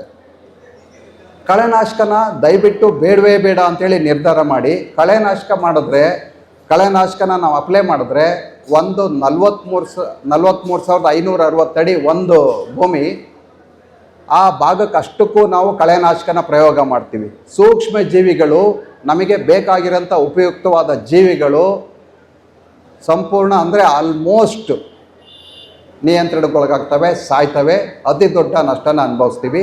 ಒಂದಷ್ಟು ಜನ ನನ್ನ ಹತ್ರ ಚರ್ಚೆ ಮಾಡ್ತಾಯಿದ್ದಾರೆ, ಹೆಲ್ದಿ ಡಿಸ್ಕಷನ್. ನಾವು 20 ವರ್ಷದಿಂದ ಮಾಡ್ತಾಯಿದ್ದೀವಿ ಸರ್, ನಾವು 30 ವರ್ಷದಿಂದ ಮಾಡ್ತಾಯಿದ್ದೀವಿ, ಏನೂ ಆಗಿಲ್ಲ. ಭೂಮಿ ಹಾಳೋದಕ್ಕೆ ಒಂದಷ್ಟು ತುಂಬ ಟೈಮ್ ತಗೊಳುತ್ತೆ, ತುಂಬ ಸಹಿಸ್ಕೊಳ್ಳುತ್ತೆ. ಬಟ್ ಅದು ಕಳ್ಕೊಂಡ ಮೇಲೆ ನಾವು ಅದನ್ನು ವಾಪಸ್ ರಿಪೇರಿ ಮಾಡೋದಕ್ಕೆ ಅಷ್ಟೇ ವರ್ಷಗಳು 106 ವರ್ಷ ಬೇಕಾಗುತ್ತೆ, ಅಥವಾ ರಿಪೇರಿ ಮಾಡೋಕ್ಕಾಗದೇ ಇರೋ ಅಂಥ ಪರಿಸ್ಥಿತಿ ಆಗುತ್ತೆ. ಆ ಜವಾಬ್ದಾರಿನ ನಾವು ತಗೋಬೇಕಾಗತ್ತೆ. ಪುತ್ತೂರಿನ ಗ್ರಾಮಜನ್ಯ ರೈತ ಉತ್ಪಾದಕ ಸಂಸ್ಥೆ 2020ರಲ್ಲಿ ಪ್ರಾರಂಭವಾದ ಗುಣಮಟ್ಟದ ಬೆಳೆ ಪ್ರಕ್ರಿಯೆ, ಮೌಲ್ಯವರ್ಧಿತ ಉತ್ಪನ್ನಗಳ ನಿರ್ಮಾಣ ಮತ್ತು ಸಮರ್ಪಕ ಮಾರುಕಟ್ಟೆ ಸಂಪರ್ಕದ ಮೂಲಕ ರೈತರಿಗೆ ಹೂಡಿಕೆ ಮತ್ತು ಆದಾಯ ಹೆಚ್ಚಿಸಲು ಸ್ಥಳೀಯವಾಗಿ ವ್ಯವಸ್ಥಿತವಾಗಿ ಕಾರ್ಯವನ್ನು ನಿರ್ವಹಿಸುತ್ತಿದೆ. ಕೇಂದ್ರ ಸರ್ಕಾರದ ಅನುದಾನದೊಂದಿಗೆ ಲ್ಯಾಬ್ ಹಾಗೂ ಶೀತಲೀಕರಣ ಕೊಠಡಿಗಳನ್ನು ನಮ್ಮ ಪುತ್ತೂರಿನಲ್ಲಿ ನಿರ್ಮಿಸಿದ್ದು ರಫ್ತಿಗೆ ಯೋಗ್ಯ ಉತ್ಪನ್ನಗಳನ್ನು ಪರಿಚಯಿಸುತ್ತಿದೆ. ಬಿದಿರು ಕೃಷಿ ಗ್ರಾಮಜನ್ಯದ ಯೋಜನೆಯ ಭಾಗವಾಗಿದೆ. ಗ್ರಾಮಜನ್ಯದ ಅಭಿವೃದ್ಧಿಯ ಬೆಳಕನ್ನು ಪಸರಿಸುವ ಮತ್ತೆ ನ್ಯೂಟ್ರಿಯೆಂಟ್, ನಾವು ಪೋಷಕಾಂಶಗಳ ಬಗ್ಗೆ ಡಾಕ್ಟರ್ ಹೇಳಿದ್ದಾರೆ. ನಾನು ಪ್ರಾಕ್ಟಿಕಲಾಗಿ ನಾನೇನು ಮಾಡ್ತೀನಿ ಅನ್ನೋದನ್ನು ಅವರ ಸಲಹೆಯಿಂದನೇ ನಮ್ಮದು ಕೃಷಿ ನಡೀತಾ ಇರೋ ಅಂಥದ್ದು. ನೀವು ಗೊಬ್ಬರ ಕೊಡಬೇಕಾದ್ರೆ ಒಂದಷ್ಟು ಜವಾಬ್ದಾರಿಯಿಂದ ನ್ಯೂಟ್ರಿಷನ್ ಮ್ಯಾನೇಜ್ಮೆಂಟನ್ನು ಮಾಡಬೇಕಾಗತ್ತೆ. ಏನು ಜವಾಬ್ದಾರಿಯಿಂದ ಅಂದರೆ ಅದು ಎಷ್ಟು ಹಾನಿಕಾರಕ ನಾವು ಬಳಸ್ತಾ ಇರೋ ಅಂಥದ್ದು. ನಮಗೆ ಒಂದು ನ್ಯೂಟ್ರಿಯೆಂಟ್ ಬೇಕು. ಒಂದು ಸಿಂಪಲ್ಲಾಗಿ ಹೇಳ್ಬಿಡ್ತೀನಿ, ಗೊಬ್ಬರಗಳ ಬಳಕೆಯಲ್ಲಿ ಯೂರಿಯಾ ಬಳಕೆನ ಕಡಿಮೆ ಮಾಡಿ ಅಥವಾ ಬಿಟ್ಟೇ ಬಿಡಿ. ನೈಟ್ರೋಜನ್ ಬೇಕು, ಯೂರಿಯಾ ರೂಪದಲ್ಲಿ ಬೇಡ. ಪೊಟ್ಯಾಶ್ ಬೇಕು, MOP ರೂಪದಲ್ಲಿ ಬೇಡ. ಇದು ನನ್ನ ಕೃಷಿ ಇದು. ನಾನು ಯೂರಿಯಾ ಬಳಕೆ ಮಾಡಿ 10 ವರ್ಷಗಳಾಗಿದೆ. ನೈಟ್ರೋಜನ್ ಬೇಕು, ಯೂರಿಯಾ ರೂಪದಲ್ಲಿ ಬೇಡ. ಪೊಟ್ಯಾಶ್ ಬೇಕು, MOP ರೂಪದಲ್ಲಿ ಬೇಡ. ಹಾಗಾದರೆ ಏನು ಬೇಕು? ನಮಗೆ ಹಲವಾರು ನೈಟ್ರೋಜನ್ ಸೋರ್ಸ್ ಇರೋ ಅಂಥ ಗೊಬ್ಬರಗಳಿದ್ದಾವೆ, ಸ್ಲೋ ರಿಲೀಸ್ ಆಗೋ ಅಂಥವು. MOP ಬದಲಿಗೆ SOP, ಅದು ಸರ್ವಶ್ರೇಷ್ಠನ ಅಲ್ಲ, ಇದಕ್ಕಿಂತನೂ 10 ಪಟ್ಟು ಹಾನಿ ಕಡಿಮೆ, ಉಪಯೋಗ ಬರುತ್ತೆ. ಬಟ್ ಅವೆಲ್ಲ ಏನಾಗುತ್ತೆ, ಸ್ವಲ್ಪ ಕಾಸ್ಟ್ಲಿ. ಒಂದಷ್ಟು ಎಲ್ಲ ನನ್ನ ಜೋಬಿಗೆ ದುಡ್ಡು ಬರಬೇಕು ಅನ್ನೋದನ್ನು ನಾವು ಒಂದಷ್ಟು ತ್ಯಾಗ ಮಾಡಿ ನಾವು ಆ ಕೃಷಿ ಮಾಡಿದಾಗ ಲಾಭದಾಯಕವಾಗಿ ಕೃಷಿ ಮಾಡೋದಕ್ಕೆ ಸಾಧ್ಯತೆ ಇದೆ. ಯೂರಿಯಾ ಬಳಕೆಯಿಂದ ಎಷ್ಟು ಹಾನಿ ಆಗುತ್ತೆ ಅಂತ ನೀವು ಸ್ಟಡಿ ಮಾಡಿ ನೋಡಿದ್ರೆ ಗೊತ್ತಾಗುತ್ತೆ. ಅದು ನೀವು ಸರಳವಾಗಿ ಚೆಕ್ ಮಾಡಬೇಕಂತ ಅಂದರೆ, ನೀವು ಕಳೆ ಇರುತ್ತಲ್ಲ ಆ ಭಾಗದಲ್ಲಿ ನೀವು ಗೊಬ್ಬರನ ಹಾಕಿ ಯೂರಿಯಾ ಅಥವಾ MOP ಹಾಕಿದಾಗ ಸುಟ್ಟು ಹೋಗುತ್ತೆ. ಅಂದರೆ ಭೂಮಿನ ಸ್ಕಾರ್ಚಿಂಗ್ ಮಾಡುತ್ತೆ ತುಂಬ. ಪದೇ ಪದೇ ಯೂರಿಯಾ ಬಳಸೋದ್ರಿಂದ ಭೂಮಿನ ಸತ್ವನ ಕಳ್ಕೊತಾ ಹೋಗುತ್ತೆ. ಹಾಗಾಗಿ ದಯವಿಟ್ಟು ಯೂರಿಯಾ ಬಳಕೆನ ಕಮ್ಮಿ ಮಾಡಿ ಹಂತ ಹಂತವಾಗಿ ಅದನ್ನು ನಿಲ್ಲಿಸಿ. ಹಾಗಾಗಿ ಇದನ್ನೆಲ್ಲ ನಾವು ಅರ್ಥ ಮಾಡಿಕೊಂಡು, ಮತ್ತು ನೈಟ್ರೋಜನ್ ಬೇಕು ಅಂತ ಅಂದಾಗ ನೀವು 19 ಹಾಕ್ತೀರಾ, ಅದು 19% ನೈಟ್ರೋಜನ್. 15 ಹಾಕ್ತೀರಾ, ಅದರಲ್ಲಿ 15% ನೈಟ್ರೋಜನ್. ಕ್ಯಾಲ್ಶಿಯಂ ನೈಟ್ರೇಟ್ ಕೊಡ್ತೀರಾ, ಅದರಲ್ಲಿ ನೈಟ್ರೇಟ್ ಫಾರ್ಮಲ್ಲಿ ಒಳ್ಳೆ ನೈಟ್ರೋಜನ್ ಇರುತ್ತೆ. ಮತ್ತು ಲೀಚ್ ಔಟ್ ಆಗದೆ ಇರೋಂಗೆ ನೋಡ್ಕೋಬೇಕು, ಓಪರೇಟ್ ಆಗ್ದಂಗೆ ನೋಡ್ಕೋಬೇಕು. ಗೊಬ್ಬರ ನಾವು ಹಾಕಿದ್ದು ಸಂಪೂರ್ಣ ನಮ್ಮ ಗಿಡಕ್ಕೆ ಸಿಗೋ ಥರ ನಾವು ಆ ವಾತಾವರಣದಲ್ಲಿ ಮಾತ್ರ ನಾವು ಗೊಬ್ಬರ ಹಾಕಬೇಕಾಗತ್ತೆ. ಅದನ್ನು ಅರ್ಥ ಮಾಡ್ಕೊಂಡು ಹಾಕಬೇಕಾಗತ್ತೆ. 3 ರೌಂಡ್ ಗೊಬ್ಬರ ಹಾಕ್ದೆ, 4 ರೌಂಡ್ ಗೊಬ್ಬರ ಹಾಕ್ದೆ, 5 ರೌಂಡ್ ಗೊಬ್ಬರ ಹಾಕ್ದೆ ಅಂತ ಅಂದರೆ ಆಗೋದಿಲ್ಲ. ಯಾವಾಗ ಯಾವುದನ್ನು ಕೊಡಬೇಕು, ನೈಟ್ರೋಜನ್ ಯಾವಾಗ ಜಾಸ್ತಿ ಮಾಡಬೇಕು, ಫಾಸ್ಫರಸ್ ಎಷ್ಟು ಪ್ರಮಾಣದಲ್ಲಿ ಕೊಡಬೇಕು, ಯಾವಾಗ ಕೊಡಬೇಕು, ಪೊಟ್ಯಾಶ್ ಯಾಕೆ ಕೊಡ್ತಾ ಇದ್ದೀನಿ, ಯಾವಾಗ ಕೊಡಬೇಕು, ಯಾವಾಗ ಜಾಸ್ತಿ ಮಾಡಬೇಕು, ಫೋಲಿಯರ್ ನ್ಯೂಟ್ರಿಷನ್ನ ಯಾವಾಗ ಕೊಡ್ತಾ ಇದ್ದೀನಿ, ಯಾಕೋಸ್ಕರ ಕೊಡ್ತಾ ಇದ್ದೀನಿ, ಇದರ ಗುಣಶ್ರೇಷ್ಠತೆ ಏನು, ಅದನ್ನೆಲ್ಲ ಅರ್ಥ ಮಾಡಿಕೊಂಡು ಅದು ಬೆಲೆ ಏನು, ಆ ಬೆಲೆ ತಕ್ಕನಾಗಿ ಅದು ನಮಗೆ ಸಪೋರ್ಟ್ ಮಾಡುತ್ತಾ, ಅಷ್ಟು ಲಾಭದಾಯಕವಾಗಿ ನಮಗೆ ವಾಪಸ್ ಕೊಡುತ್ತಾ, ಇದನ್ನೆಲ್ಲ ಅರ್ಥ ಮಾಡಿಕೊಂಡು ನಾವು ಕೃಷಿ ಮಾಡಬೇಕಾಗತ್ತೆ. ಒಂದಷ್ಟು ಸರಳವಾಗಿ 1 ನಿಮಿಷದಲ್ಲಿ ಹೇಳಬೇಕಂದ್ರೆ NPK ಮತ್ತು ಸೆಕೆಂಡ್ರಿ ನ್ಯೂಟ್ರಿಯೆಂಟ್ ಮತ್ತು ಮೈಕ್ರೋ ನ್ಯೂಟ್ರಿಯೆಂಟ್, ಇದನ್ನು ನಾವು ಅರ್ಥ ಮಾಡಿಕೊಂಡ್ರೆ ನಮ್ಮ ಕೃಷಿ ಸರಳ ಸುಲಭ. N ಅಂದ್ರೇನು, P ಅಂದ್ರೇನು, ಅದ್ರ ರೋಲ್ ಏನು, K ಅಂದ್ರೇನು, ಸೆಕೆಂಡ್ರಿ ನ್ಯೂಟ್ರಿಯೆಂಟ್ ಅಂದ್ರೇನು, ಇದನ್ನು ಅರ್ಥ ಮಾಡ್ಕೊಂಡಾಗ ನಾವಲ್ಲಿ ಪ್ರಯೋಗ ಮಾಡೋದಕ್ಕೆ ನಮಗೆ ಸುಲಭ ಆಗ್ತದೆ. ನೈಟ್ರೋಜನ್ ಭಾಳ ಮೊದಲೇ ಹಾಕಿದೆ N, ಅದು ಭಾಳ ಮುಖ್ಯ. ವೆಜಿಟೇಟಿವ್ ಗ್ರೋತ್ ಆಗೋದಕ್ಕೆ, ಬೆಳವಣಿಗೆ ಹಂತಕ್ಕೆ ಅದಿಲ್ಲದೆ ಮಾಡೋಕ್ಕಾಗೋದಿಲ್ಲ. ನೈಟ್ರೋಜನ್ ಭಾಳ ಅವಶ್ಯಕತೆ ಇದೆ. ಎರಡನೇ ಮಹತ್ವ ಫಾಸ್ಫರಸ್. ಅದು ರೂಟ್ಸನ್ನು ಸದೃಢವಾಗಿ ರೂಟ್ಸ್ ಡೆವಲಪ್ ಆಗೋದಕ್ಕೆ ಅದರದ್ದು ಪಾತ್ರ ಇದೆ. ಮತ್ತು ಅದರ ನಂತರ ಮತ್ತು ಬಡ್ಸು ಹೂವುಗಳು ಕ್ರಿಯೇಟ್ ಆಗೋದಕ್ಕೆ ಫಾಸ್ಫರಸ್ದು ರೋಲ್ ಇದೆ. ಹೂವು ಬರ್ಸೋದಕ್ಕೆ, ಬೇರು ಡೆವಲಪ್ ಆಗೋದಕ್ಕೆ ಯಾವಾಗ ಎಷ್ಟು ಕೊಡಬೇಕು ಅನ್ನೋದು ಫಾಸ್ಫರಸ್ದು ರೋಲು. ಅದಾದಮೇಲೆ ಪೊಟ್ಯಾಶು ಭಾಳ ಮುಖ್ಯವಾದ 3ನೇ ಮಹತ್ವದ ಗೊಬ್ಬರ. ಆ 3ನೇ ಮಹತ್ವದ ಗೊಬ್ಬರಕ್ಕೆ ನಾವು ಯಾವಾಗ ಕೊಡಬೇಕು, ಕಾಳು ಕಟ್ಟಿದೆ, ಎಷ್ಟು ಫಸಲಿದೆ, ನಾನು ಎಷ್ಟು ಪ್ರಮಾಣದಲ್ಲಿ ಪೊಟ್ಯಾಷನ್ನು ಒದಗಿಸ್ಬೇಕು ಅನ್ನೋದನ್ನು ಅರ್ಥ ಮಾಡ್ಕೋಬೇಕು.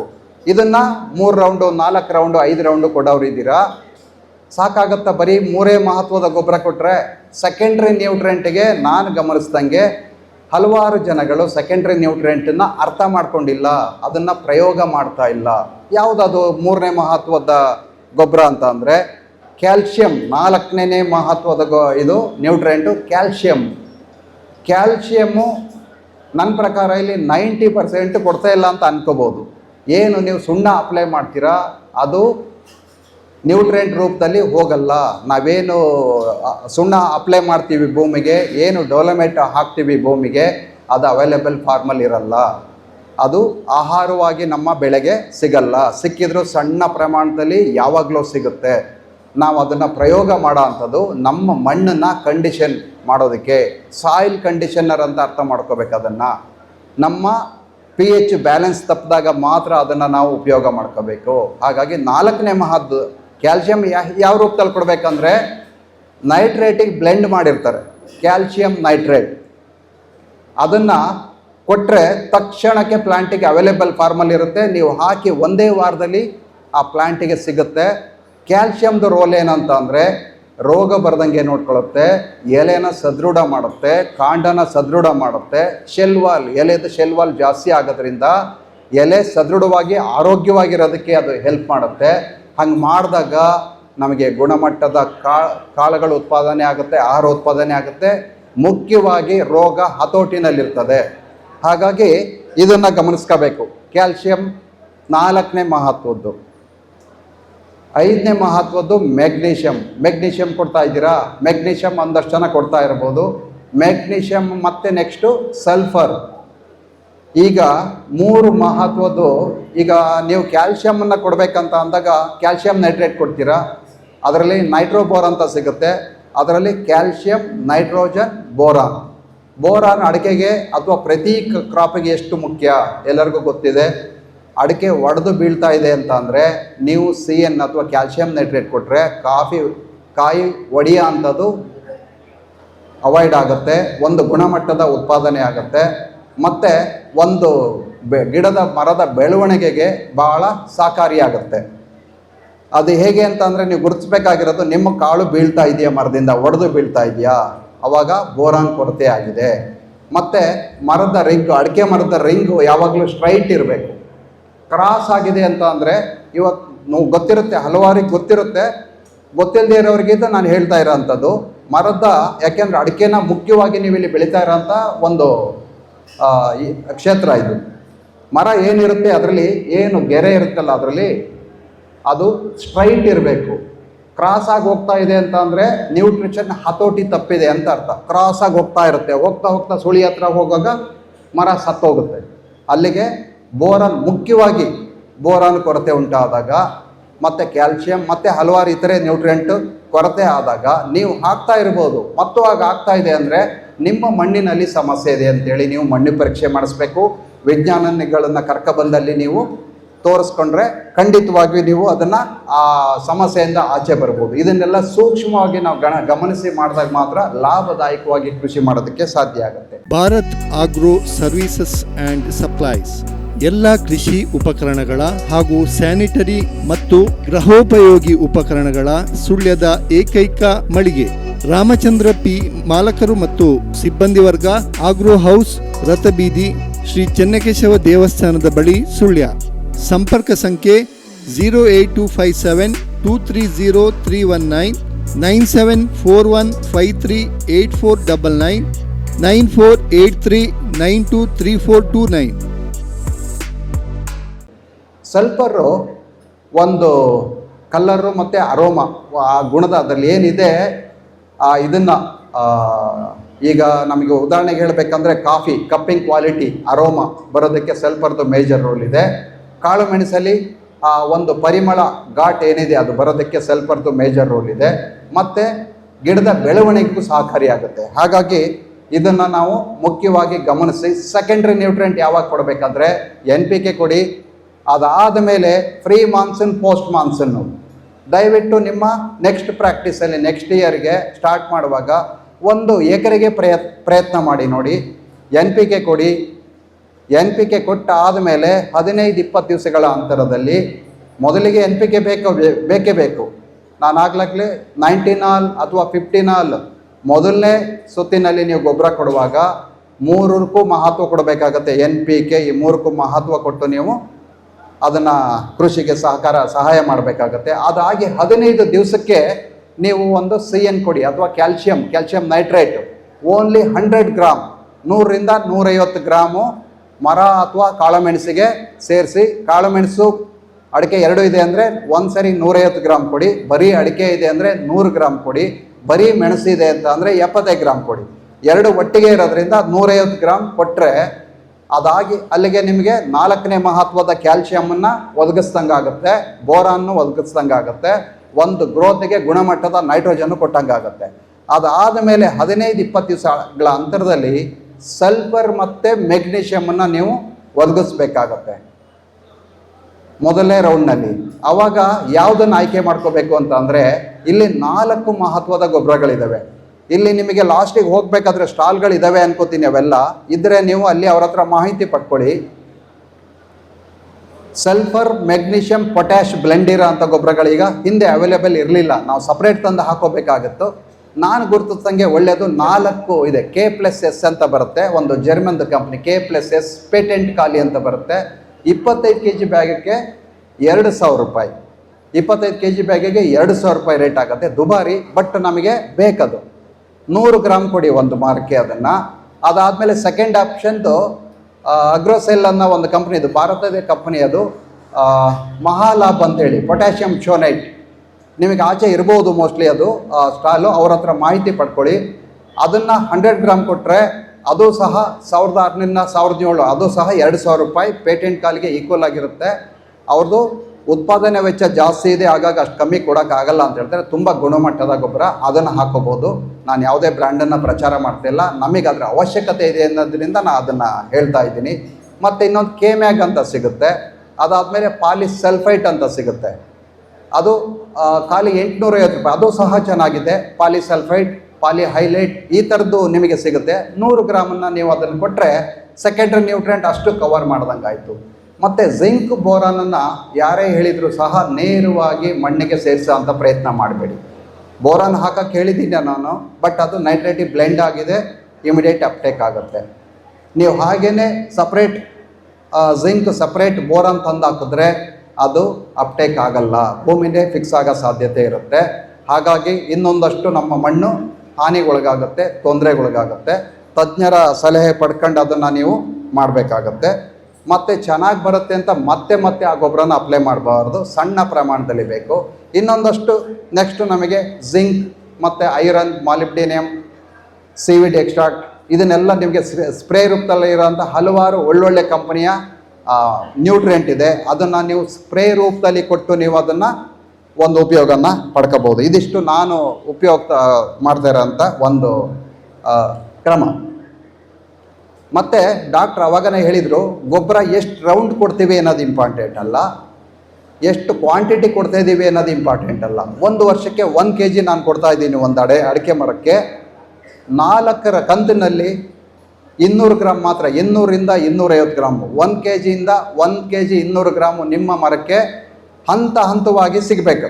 ಒಂದೇ ಸರಿ ನಾನು ಅರ್ಧ kg ಕೊಟ್ಬಿಟ್ಟು 1 kg ಕೊಟ್ಟೆ ಅಂದರೆ ಉಪಯೋಗಕ್ಕೆ ಬರಲ್ಲ. ಅಷ್ಟು ದೊಡ್ಡ ಪ್ರಮಾಣದಲ್ಲಿ ನೀವು ಗೊಬ್ಬರ ಹಾಕಿದಾಗ ಮಣ್ಣು ಹಾನಿಯಾಗೋ ಸಾಧ್ಯತೆ ಜಾಸ್ತಿ ಇರುತ್ತೆ. ದೊಡ್ಡ ವಾಲ್ಯೂಮ್ ನೀವು ಗೊಬ್ಬರನ ಹಾಕೋದನ್ನು ಅವಾಯ್ಡ್ ಮಾಡಿ. ಆ ಭೂಮಿ ಮಣ್ಣು ಅದನ್ನು ತಡ್ಕೊಳ್ಳಲ್ಲ. ಸಣ್ಣ ಪ್ರಮಾಣದಲ್ಲಿ ಸ್ಪ್ಲಿಟ್ ಡೋಸಲ್ಲಿ ಕೊಡಿ. ಮತ್ತು ಎಲ್ಲ ಕಡೆ ಹರಡ್ಕೊಂಡು ಬೀಳಬೇಕು ಗೊಬ್ಬರ. ರಂಗೋಲಿ ಥರ ಡೆನ್ಸಿಟಿಲಿ ಒಂದೇ ಕಡೆ ಕೂತ್ಕೊಂಡಾಗ ಅಲ್ಲಿ ಮಣ್ಣನ್ನು ಹಾನಿ ಮಾಡುತ್ತೆ. ಎಲ್ಲ ಕಡೆ ಸ್ಪ್ರೆಡ್ ಮಾಡಿದಾಗ ಅತಿಯಾಗಿ ಮಣ್ಣನ್ನು ಹಾನಿ ಮಾಡಲ್ಲ, ಮಣ್ಣನ್ನು ಸುಡಲ್ಲ. ಹಾಗಾಗಿ ಈ ಥರ ಕ್ರಮಗಳನ್ನು ಅನುಸರಿಸಿ ಡ್ರಿಪ್ಪಲ್ಲಿ ನೀವು ಕೊಡ್ಬೋದು. ಇನ್ನೂ ಹಲವಾರು ಅಡ್ವಾನ್ಸ್ ಟೆಕ್ನಾಲಜಿ ಇದೆ. ಇಲ್ಲಿ ಸಮಯ ಕಡಿಮೆ ಇರೋದ್ರಿಂದ ಇನ್ನೂ ಬೇರೆಯವ್ರಿಗೆ ಅವಕಾಶ ಬೇಕಾಗಿರೋದ್ರಿಂದ ಕಂಪ್ಲೀಟ್ ಇನ್ ಡೀಟೇಲ್ ನನಗೆ ಹೋಗೋಕ್ಕೆ ಸಾಧ್ಯ ಆಗಲ್ಲ. ಆಸಕ್ತಿ ಇದ್ದರೆ ನಮ್ಮ ಕ್ಲಾಸಿಗೆ ಸೇರ್ಕೊಳ್ಳೋ ಅಂಥ ಪ್ರಯತ್ನ ಮಾಡಿ ಯಾರು ಇದ್ದರೆ ಅಲ್ಲಿ ನಾವು ವಿವರವಾಗಿ ಹೇಳ್ಬೋದು. ಅದು ವಾಟ್ಸಪ್ ಗ್ರೂಪ್ ಇದೆ, ಅಲ್ಲಿ ಸಾಕಷ್ಟು ಒಳ್ಳೆ ಚರ್ಚೆ ಆಗ್ತಾಯಿದೆ. ಯಾರು ವಾಟ್ಸಪ್ ಗ್ರೂಪಲ್ಲಿ ಇದ್ದರೆ ಅಲ್ಲಿ ಗೊತ್ತಾಗುತ್ತೆ, ಒಂದು ಒಳ್ಳೊಳ್ಳೆ ಚರ್ಚೆಗಳು ಅಲ್ಲಿ ನಡೆಯುತ್ತೆ. ಯಾವುದರ ಒಂದು ವಿಷಯ ತೆಗೆದಾಗ ಅವರವರ ನಾಲೆಡ್ಜಿನ ಪ್ರಕಾರ ಎಲ್ಲರೂ ಅಲ್ಲಿ ಹಾಕ್ತಾರೆ, ಒಂದಷ್ಟು ಜ್ಞಾನ ಸಿಗುತ್ತೆ ಅಲ್ಲಿ. ಹಾಗಾಗಿ ಅಲ್ಲಿ ವಿಚಾರ ವಿನಿಮಯ ಮಾಡ್ಕೊಳ್ಳೋಣ. Eco fresh enterprises Belthangady branded agricultural equipments, power tools, generators, home, hotel and bakery machineries sales and services. Government subsidy available. Visit today. Eco fresh enterprises, ideal industrial complex near Raghavendra nursing home, main road, Belthangady. Contact 7026262255. ಮತ್ತು ಇದೆಲ್ಲ ನಾವು ಮಾಡಿ ಆದಮೇಲೆ compost ಕೊಡಲೇಬೇಕು. ನಾವು ಸಗಣಿ ಗೊಬ್ಬರ ಅಥವಾ ಕುರಿ ಗೊಬ್ಬರ ಅಥವಾ ಕಾಂಪೋಸ್ಟನ್ನು ಬಳಕೆ ಮಾಡ್ಕೊಂಡು ನಾವು ನಮ್ಮ ತೋಟದಲ್ಲೇ ಬಳಕೆ ಮಾಡ್ಕೊಂಡ್ರೆ ಅದು ನಮಗೆ ಸರಳವಾಗಿ ನಮ್ಮ ತೋಟದಲ್ಲೇ ಮಾಡಿಕೊಂಡು ಒಂದು ವಾಲ್ಯೂಮ್ ಕ್ವಾಂಟಿಟಿ ನಾವೇ ಮಾಡಿಕೊಂಡ್ರೆ 2ರಿಂದ 3 ರೂಪಾಯಿ 4 ರೂಪಾಯಿಲಿ ಪರ್ kg ಒಂದು ಗುಣಮಟ್ಟದ ಕಾಂಪೋಸ್ಟನ್ನು ನಾವು ಉತ್ಪಾದನೆ ಮಾಡ್ಕೊಳ್ಳೋದಕ್ಕೆ ಆಗುತ್ತೆ. ಹೊರಗಡೆಯಿಂದ ತಂದರೂ ಆಗುತ್ತೆ, ಬಟ್ ಅದು ಕಾಸ್ಟ್ಲಿ ಆಗುತ್ತೆ. ಹಾಗಾಗಿ ನಮ್ಮ ಭೂಮಿ ಮೇಲೆ ಏನು ಹಸಿರೆಲೆ ಇದೆ ಮತ್ತು ಅಲ್ಲಿ ಅಡಿಕೆ ಸಿಪ್ಪೆ ಇದೆ ಅಂಥದ್ದನ್ನು ಸೇರಿಸಿ, ಒಂದು ಗುಣಮಟ್ಟದ ಮಣ್ಣನ್ನು ಸೇರಿಸಿ, ಸೂಕ್ಷ್ಮ ಜೀವಿಗಳನ್ನು ಸೇರಿಸಿ ಸೆಪ್ಟೆಂಬರ್ವರೆಗೂ ನೀವು ಈ ಕೆಮಿಕಲ್ ಮೆನ್ಯೂರ್ಗಳನ್ನು ಕೊಟ್ಟು ಅದನ್ನು ಕಾಂಪನ್ಸೇಟ್ ಮಾಡಬೇಕಾಗತ್ತೆ. ಅದನ್ನು ಮಣ್ಣನ್ನು ಮತ್ತೆ ಅದನ್ನು ಶಕ್ತಿ ತುಂಬಕ್ಕಾಗುತ್ತೆ ಮಣ್ಣಿಗೆ. ಒಂದಷ್ಟು ನಾವು ಕೆಮಿಕಲನ್ನು ಬಳಸಿ ಶಕ್ತಿ ಕುಂದಿಸಿರ್ತೀವಿ, ಆ ಮಣ್ಣನ್ನು ಮತ್ತೆ ವಾಪಸ್ಸು ನಾವು ಸರಿ ಮಾಡಬೇಕಂತ ಅಂದಾಗ ಕಾಂಪೋಸ್ಟು ಮತ್ತು ಒಣ ಎಲೆಗಳು, ತರಗು ಕಡ್ಡಿ ಕಸ ಮತ್ತು ಸೂಕ್ಷ್ಮ ಜೀವಿಗಳು, microbes, trichoderma, pseudomonas, actino bacteria, azotobacter, ಈ ಥರದ್ದೆಲ್ಲನೂ ಅಲ್ಲಿ ನಾವು ವಾಪಸ್ ಅಲ್ಲಿ ಸೇರಿಸಿದಾಗ ನಾವೇನು ಹಾನಿ ಮಾಡಿದ್ವಿ ಅದು ಕಾಂಪನ್ಸೇಟ್ ಆಗುತ್ತೆ, ನಮ್ಮ ಭೂಮಿ ಹಾಳಾಗಲ್ಲ. ಆತಂಕ ಬೇಡ. ಯಾರೋ ಯಂಗ್ಸ್ಟರ್ಸ್ ಇದ್ದರೆ ನಮ್ಮ ಭೂಮಿ ಹಾಳಾಗ್ಬಿಡುತ್ತೆ, ಏನೋ ಆಗ್ಬಿಡುತ್ತೆ, ಒಂದಷ್ಟು ಔಷಧಿಗಳನ್ನು ಬಳಸುವಾಗ ರೆಸಿಡ್ಯೂ ಎಷ್ಟು ದಿವಸ ಕ್ಯಾರಿ ಆಗುತ್ತೆ ಅದ್ರ ಮೇಲೆ ಕಂಪ್ಲೀಟ್ ಡೀಟೇಲ್ ಇರುತ್ತೆ. ನಾವು ಬಳಸಿದಂಥ ಔಷಧಿ ನಮಗೆ ಒಂದು ಹುಳನ ಹತೋಟಿ ಮಾಡಬೇಕು. ಆ ಹುಳನ ಹತೋಟಿ ಮಾಡಿದಾಗ ನಾವು ಔಷಧಿ ಹೊಡೆದಾಗ ಆ ಔಷಧಿ ಎಷ್ಟು ಕೆಲಸ ಮಾಡಿ ಅಲ್ಲಿಂದ ಜಾಗ ಖಾಲಿ ಮಾಡಬೇಕು, ಅಲ್ಲೇ ಕ್ಯಾರಿ ಆಗಬಾರ್ದು, ನಮ್ಮ ಆಹಾರದ ಮೇಲೆ ಕ್ಯಾರಿಯಾಗಿ ಬರಬಾರ್ದು. ಅದು ಆ ಥರದ ಗುಣಮಟ್ಟದ ಔಷಧಿಗಳಿದ್ದಾವೆ. ಅದನ್ನು ಅರ್ಥ ಮಾಡಿಕೊಂಡು ನಾವು ಅಪ್ಲೈ ಮಾಡಿದಾಗ ಒಂದು ರೆಸಿಡ್ಯೂ ಫ್ರೀ ವಿಷಮುಕ್ತ ಆಹಾರನ ನಾವು ತಿನ್ನೋರಿಗೆ ನಾವು ಕೊಡುವಂಥ ಒಂದು ಪ್ರಯತ್ನ, ಅದು ನಮ್ಮ ಜವಾಬ್ದಾರಿ. ಒಂದು ಗುಣಮಟ್ಟದ ನಾವು ಶ್ರೇಷ್ಠತೆನ ಕಾಪಾಡಲೇಬೇಕಾಗುತ್ತೆ, ಯಾವುದೇ ಬೆಳೆ ಇರ್ಬೋದು. ಅಡಿಕೆ ಪ್ರೋಸೆಸ್ ಮಾಡುವಾಗ ಯಾವುದೇ ಹಾನಿಕಾರಕ ಕೆಮಿಕಲ್ಗಳನ್ನು ಬಳಸಬಾರ್ದು. ನಿಮ್ಮ ಅಷ್ಟು ಶ್ರೇಷ್ಠತೆಯಲ್ಲಿ ಬೆಳೆದಿದ್ದನು ಯಾರ ಪ್ರೋಸೆಸ್ ಮಾಡೋರು ಅದನ್ನು ಏನು ಮಾಡ್ತಾ ಇದ್ದಾರೆ ಅಂತ ಅದನ್ನು ಸಹ ಸಂಘಟನೆಗಳ ಗಮನಿಸಿ ಅವರಿಗೆ ಈ ಗುಣಮಟ್ಟನ ಕಾಪಾಡಿ. ದಯವಿಟ್ಟು ನಾವು ಗುಣಮಟ್ಟ ಕಾಪಾಡೋದಕ್ಕೆ ಕಷ್ಟಪಟ್ಟಿದ್ದೀವಿ. ಎಂಡ್ ಯಾರು ಕನ್ಸ್ಯೂಮರ್ ಇದ್ದಾರೆ ಅವರಿಗೆ ಹೋಗುವಾಗ ಅದು ಶ್ರೇಷ್ಠತೆಯಲ್ಲೇ ಹೋಗಬೇಕು. ಅದು ನಮ್ಮ ಜವಾಬ್ದಾರಿ, ಇಲಾಖೆಗಳ ಜವಾಬ್ದಾರಿ. ಹಾಗಾಗಿ ಇಷ್ಟೊಂದು ಜವಾಬ್ದಾರಿ ಬೆಳೆದು ಮಾರ್ಕೆಟಿಗೆ ಕೊಟ್ಟ ತಕ್ಷಣ ನಮ್ಮ ಜವಾಬ್ದಾರಿ ಮುಗಿತು ಅನ್ಕೋಬಾರ್ದು. ಅದನ್ನು ಸಂಘಟನೆಗಳು ಕೆಲಸ ಮಾಡಬೇಕು.